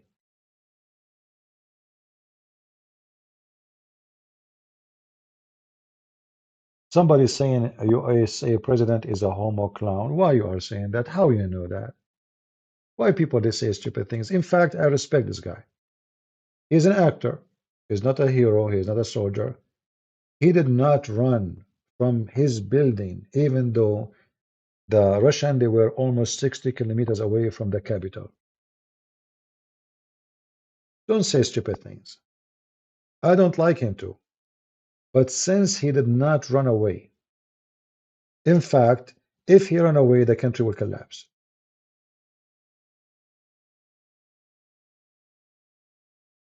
Yeah, you did research it. Okay. The guy, he is married, he have wife, he have kids, and you research it in YouTube, and the Russian, they said he's a homo. That's it. You research him. Anyway, you can find the whole information in TikTok. Taiwan make a very important microchip. No problem, but still they will not go in war for Taiwan. The only thing is preventing China from attacking Taiwan is Taiwan. Taiwan is not an easy cookies too. They have a very strong army. They have a very strong technology. They are not really, the Chinese is not really scared from the American. The Chinese are scared from Taiwan. Invading the island is going to be very costly. Otherwise, they will go right away. You know?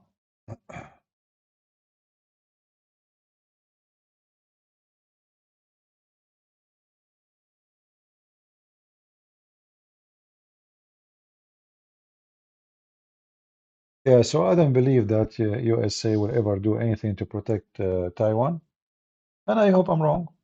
You know,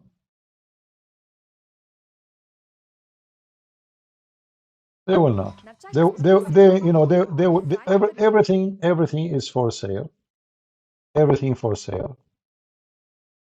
Countries, businesses, money, everything for sale. And I learned that in America, government of America, they don't have a friends. They have only one way to go. Their election. The president of America, he want to be re-elected. How? It doesn't matter. Who? It doesn't matter. Even Trump, when the Iranian they attack our bases in Iraq, what he did, he acted as if nothing happened.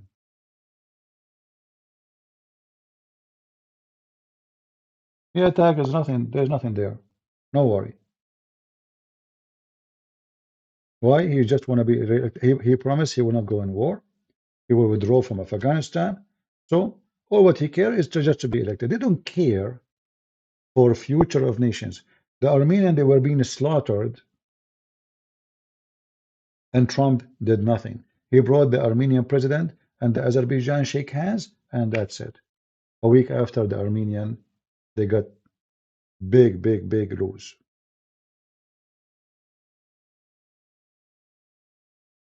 And I say actually, any country in the world, trust somebody to defend them is a bunch of fool. Do you yourself trust that your neighbor will protect you when somebody will come to you? Do you depend on your neighbor to protect you, or you depend on yourself? Anyone who put his security on somebody else to protect him, he is just being stupid.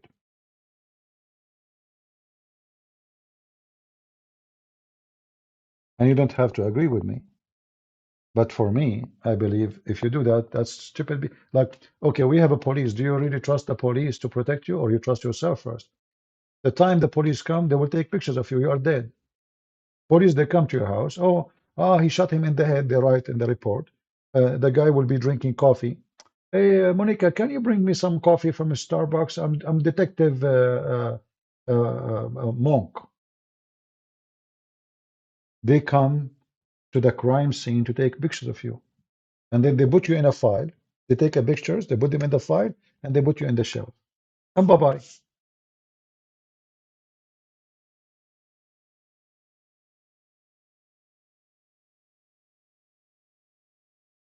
That's the truth. That's why we have to have arms, we have to have guns. By the time the police come, you are dead. Go bye-bye. What police?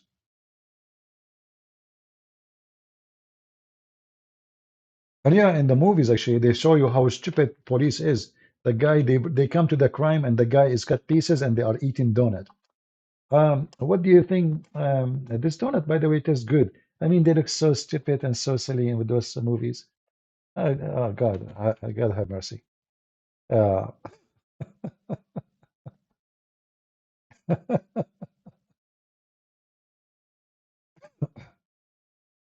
Yeah, you have to. You know, you defend yourself, and you call the police when the police come. God knows, you know, maybe they will not show up too. You know, depend in which state you are.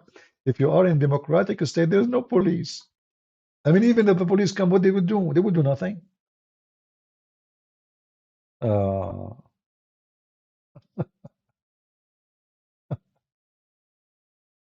boy.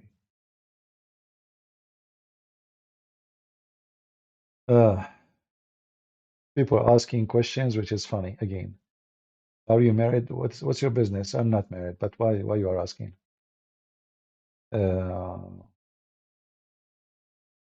Anyway, you know, peace is what the whole world need. We don't want war, but in the same time, we have to be smart and vigilant. If we don't want war, there's many they want it, and as you see in the screen, they love it. War is their business. Actually, those countries, if they don't have war, there's no money. I'm just telling you, what is the income of Gaza? Where the income is coming from? Do you know how much money this war will bring to them? Hundreds of billions. As soon as the Israeli leave, every scumbag in the world will start sending billions, including Joe Biden himself. Those people, they have no job. They don't do anything. For the last 75 years, they live from our money. We pay for even the sardine they eat is free. Canned food they eat is free. Rice is free. Flour is a free. School is a free. We in America, we don't have a free insurance. They have a free health care. Who pay for it?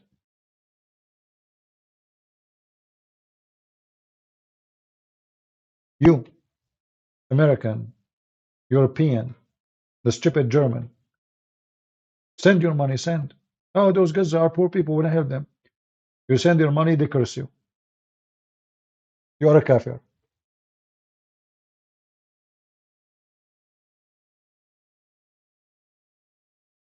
There's a soldier in Afghanistan. A woman, she's chasing the American car. So she is begging for food, please, you know, like she don't in her language. So he gave her his sandwich. This is her lunch. She took the sandwich and she said, "May Allah kill you," in her language. He understands Pashto language.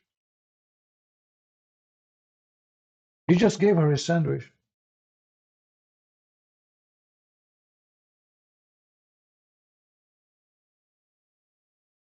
So you donate to them, you help them, you support them. Like, do you see those homosexual and LGBT? If they go to Gaza, they will kill them. It's the truth.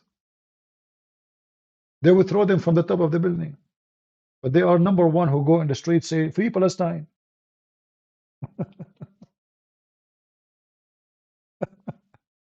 It's reality. You know, in the Middle East, there is a statement that says, I don't know how to translate this one. The wealth of the stupid is based on the act of the fool.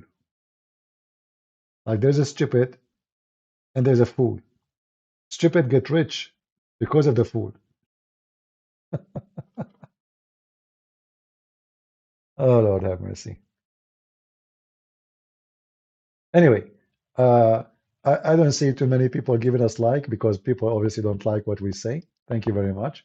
Even though we have more than 500 people watching, I hope people subscribe. You know, as you know, I have my channels in YouTube, and I think I'm not going to do live in YouTube, maybe no more. 155,000 still. YouTube play with our numbers. Obviously, they are, you know, what they do is absolutely disgusting. They keep censoring our videos. We cannot keep our videos. So I think here we are more comfortable, even though the number is way smaller. But God will bless us with more people to come and they will join us. And as the Lord, He says, search for the truth and the truth will set you free. Never say something you don't believe in. Never compromise. You compromise, you lost yourself. I will give you an example of compromise. If you are with your wife, and somebody, he look at your wife and he blink at her, you know, he's flirting. You saw him, it's okay. I mean, he's a man. My wife is beautiful. The man, he saw that you did nothing. You saw him blinking. Now he get closer to your wife. He put his finger next to her hand on the table. You know, I mean, it's just her hand. It's okay. Now the guy, he saw that you don't care. Well, he blink, you did nothing. He touched her hand, you did nothing. Okay, let me grab her hand. Okay, I mean, so what? It's just a hand. Now the guy, he said to himself, okay, if I grab the hand of his wife, he did nothing. Let me grab something else. Keep compromising. Then the wife herself, she will say, I have a screwed husband. The guy, he flirted with me, he did nothing. He did touch my hand, he did nothing. He grabbed my butt, he did nothing. So why I want to stay with his husband?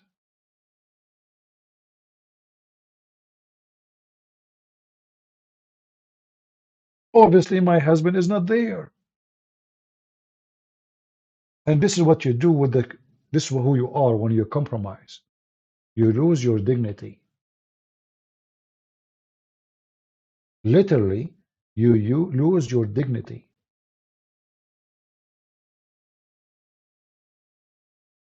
The liberals, they start even dictating what words you can say, what words you cannot say. Oh, you say brown, you are racist. Oh, you don't like chocolate, you hate the black people. Like, what the heck? They want you to speak a language they approve, or words they approve. They choose for you your dictionary. They change the dictionary. They change even the alphabet. They change the sign of the bathroom. And you keep compromising. And one day you will find that even your penis is not there because they decide there's no need for it. And you are not a man. And they are right because you keep compromising. You are not a man. A man who keeps compromising is not a man.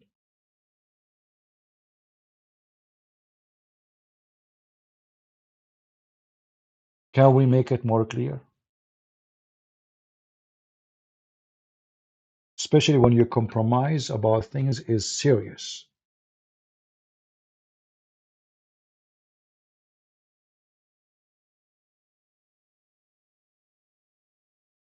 Nobody will respect you.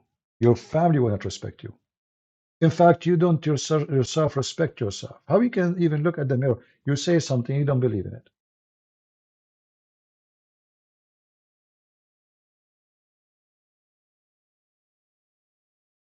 Who is going to trust? Who is going to respect those people? You go to a church, you ask the priest, sir, what do you think about homosexuality? God love everybody. Abdul, listen, the potato. I did not ask you who God love, who don't love. I mean, what do you love? What do you mean love? So why God, he says people will go to hell? What love? What are you talking about?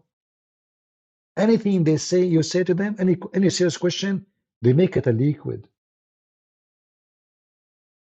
They dodge your question. They give you political correct answer. Oh, sir, what do you think about Islam? Oh, you know, God, you know, they have the same God. We believe, yeah, they are nice. Muslims are nice people. We love Muslims. Look, what the heck? I did not even ask you about Muslims. I asked you about Islam. They don't dare to answer. They don't dare to say a word. They don't dare to speak their mind. They don't dare to share the gospel. They don't dare, for they are not men. They are potatoes. And those people don't present us, neither present our churches.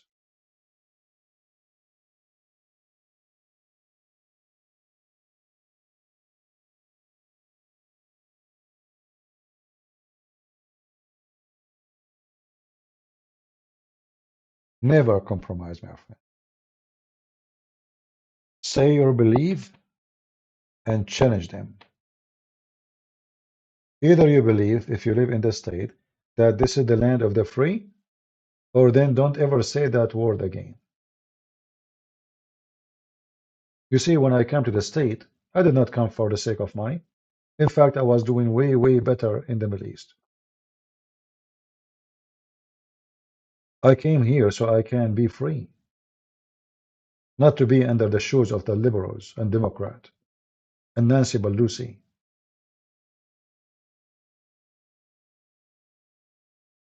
This woman, she will not go home. She will die in the Congress so she can receive the report of the shares and the stock market. Hundreds of billions of dollars stock shares are owned by congressmen and women. This is why they are there. They are the first one to know what the price of the shares will be tomorrow.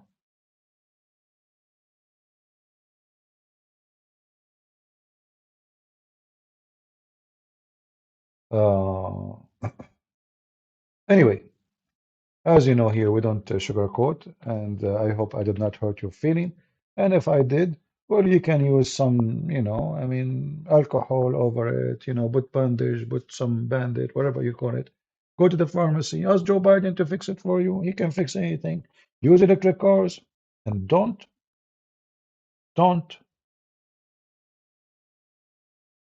say I'm free unless you are. A free person is a person who speaks his mind, not the mind of somebody else. Never say to someone, I respect your belief, if you don't respect his belief. If you say that's a statement, you're stupid, and you are a hypocrite, and you are a liar. Don't say things you don't mean. Don't respect the one who don't deserve respect. That is an insult to you. This is remind me of this is how I see those people. Like, somebody called to talk to you. So let's say a neighbor call or a friend, and your son, he answer, hey, hello? Yes, uncle. Ah, my dad. And then the dad, he says to him, I'm not here. I mean, how in the world you look like in front of your child? You're just a big fat liar in front of your child. How you can even respect yours? This is what you do when you compromise and when you speak something you don't believe in. You are just like them. You don't dare even to speak to the guy and tell him, I'm busy. I don't want to talk to you. You make your child a liar for the sake of your benefit. And now your child, he will lose respect to you. Look, my dad is a liar. He just lied. And he just made me make a lie.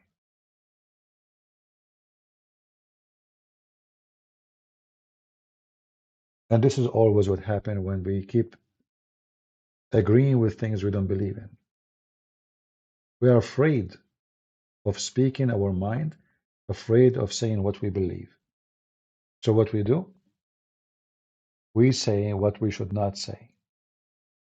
And then we lose respect from everybody, including ourselves. Who is going to respect you after what you just did? That's why when I speak to Muslims, I throw my words at them as it is. As it is. Once a long time ago, there was a program, I think it's still running, it's called Palto.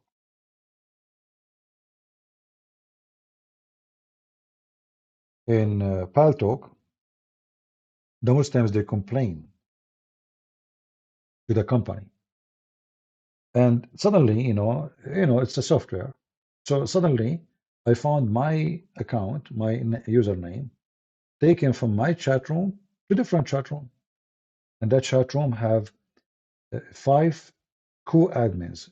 They have red color in their names, which means they are from the highest staff of the company. And they had a serious meeting with me. They said thousands of people complain about you. I said, why? They said, because of what you say. I said, well, so what the problem with what I say? Isn't it this is free and we can say? And then the woman, she is the boss. She said, you don't debate Muslims, you inflame them. I said, so what the problem? I inflame them because I tell them the truth. They ban me. They ban me from the whole program. And then they receive a lot of emails, and some they are threatened they will sue them. And then, after receiving thousands of threat of suing them to the court from Christians, they send me an email back saying there was a mistake and misunderstanding, so please come back. You are welcome in Paltalk. And here you notice, if I compromise, and if the Christian compromise, the Muslims, they have victory over us. This is what compromise do. It make you a loser. Like now in YouTube. Why in YouTube they treat me like this? Because I don't compromise. I don't care about their guideline. If I care about their guideline, YouTube will support me. YouTube will be good to me. But then I am not good to myself. And who is the one who respects himself and he cannot be even good with himself? And how we can call ourselves Christians after that? You cannot. And you know, I want to make it very simple. Don't forget to check out Dive TV, the live TV, okay. But can we speak free there? Or is going to be the same drama as YouTube? Because my issue is not the program. My issue is, you know, I mean, the madness. You know, I will take a screenshot of this video. The link is not opening. All right, I will check it out later. Yeah, but anyway, I mean, Rumble is working fine, but we will check that one. We don't want to be like monkeys, keep jumping from place to place. People will be confused about where to find the guy.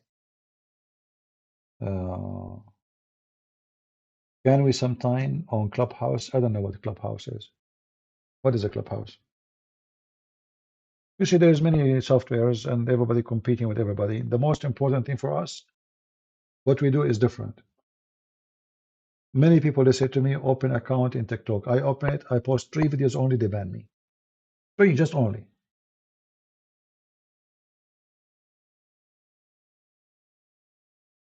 They don't let you speak your mind.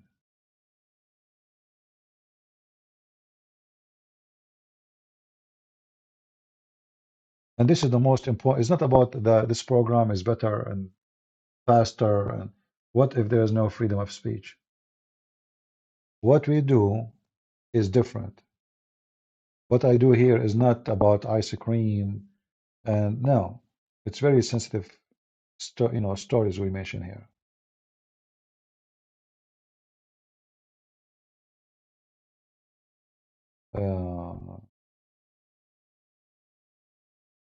Yeah, I think Rumble is doing fine. Yeah. We will try it as long it's working, it's working. If it's not, what we can do.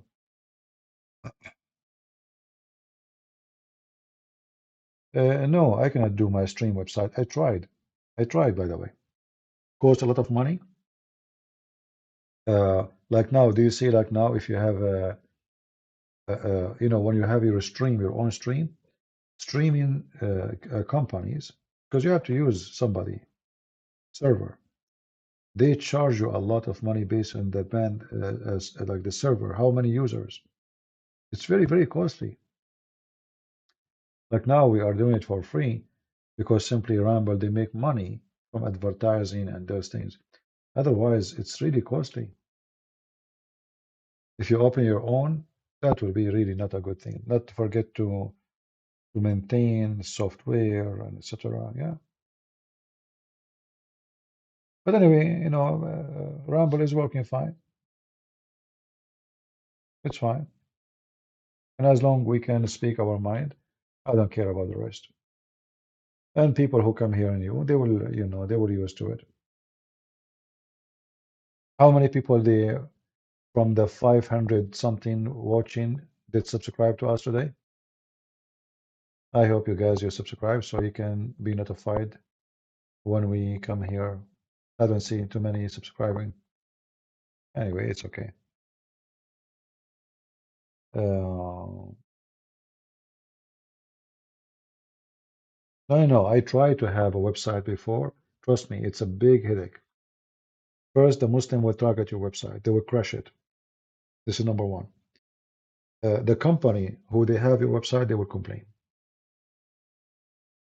This topic, my friend, nobody wanted. Nobody wanted. So don't even think about it.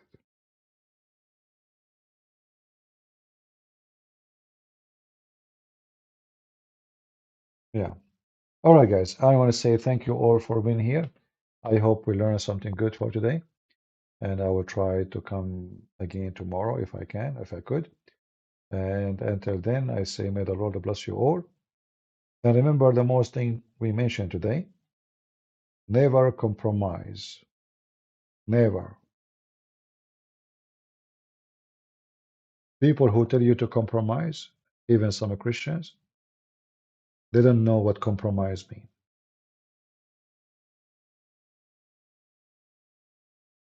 The first sin is to compromise. And that sin will lead you to bigger sin. Compromise is a sin. Compromise means you don't say the truth. You don't say what you believe. You don't say what you hate. You don't say what you don't say, you don't dare to say. You are always intimidated by somebody else. And then you will live when you are dead. Life is not about being you breathing. Life is about you breathing free. You breathe when you want. You stop breathing when you want. You talk when you want. Life is not about having a bread on the table. It's about having bread with dignity, with respect to myself. Otherwise, the slaves, they used to have a bread on the table too. Dogs, they have bread and they eat, but they have a master who tell them when to eat, when not to eat. So you compromise, you end like a dog. We fought against slavery, and compromising is just another form of slavery. And you, as a Christian, if you compromise with the devil, God will not compromise with you. Either yea, yea, or nay, nay, the Lord, he said. You compromise with sin, sin is your master. You compromise with liars, liars is your friends. You don't compromise with them, you lose them, but you are the winner. And what the benefit if I win everything, but I lose myself? I hope my words is clear. May the Lord bless you, and until we see you soon again. God is good, so is Jesus. I mean to that. See ya.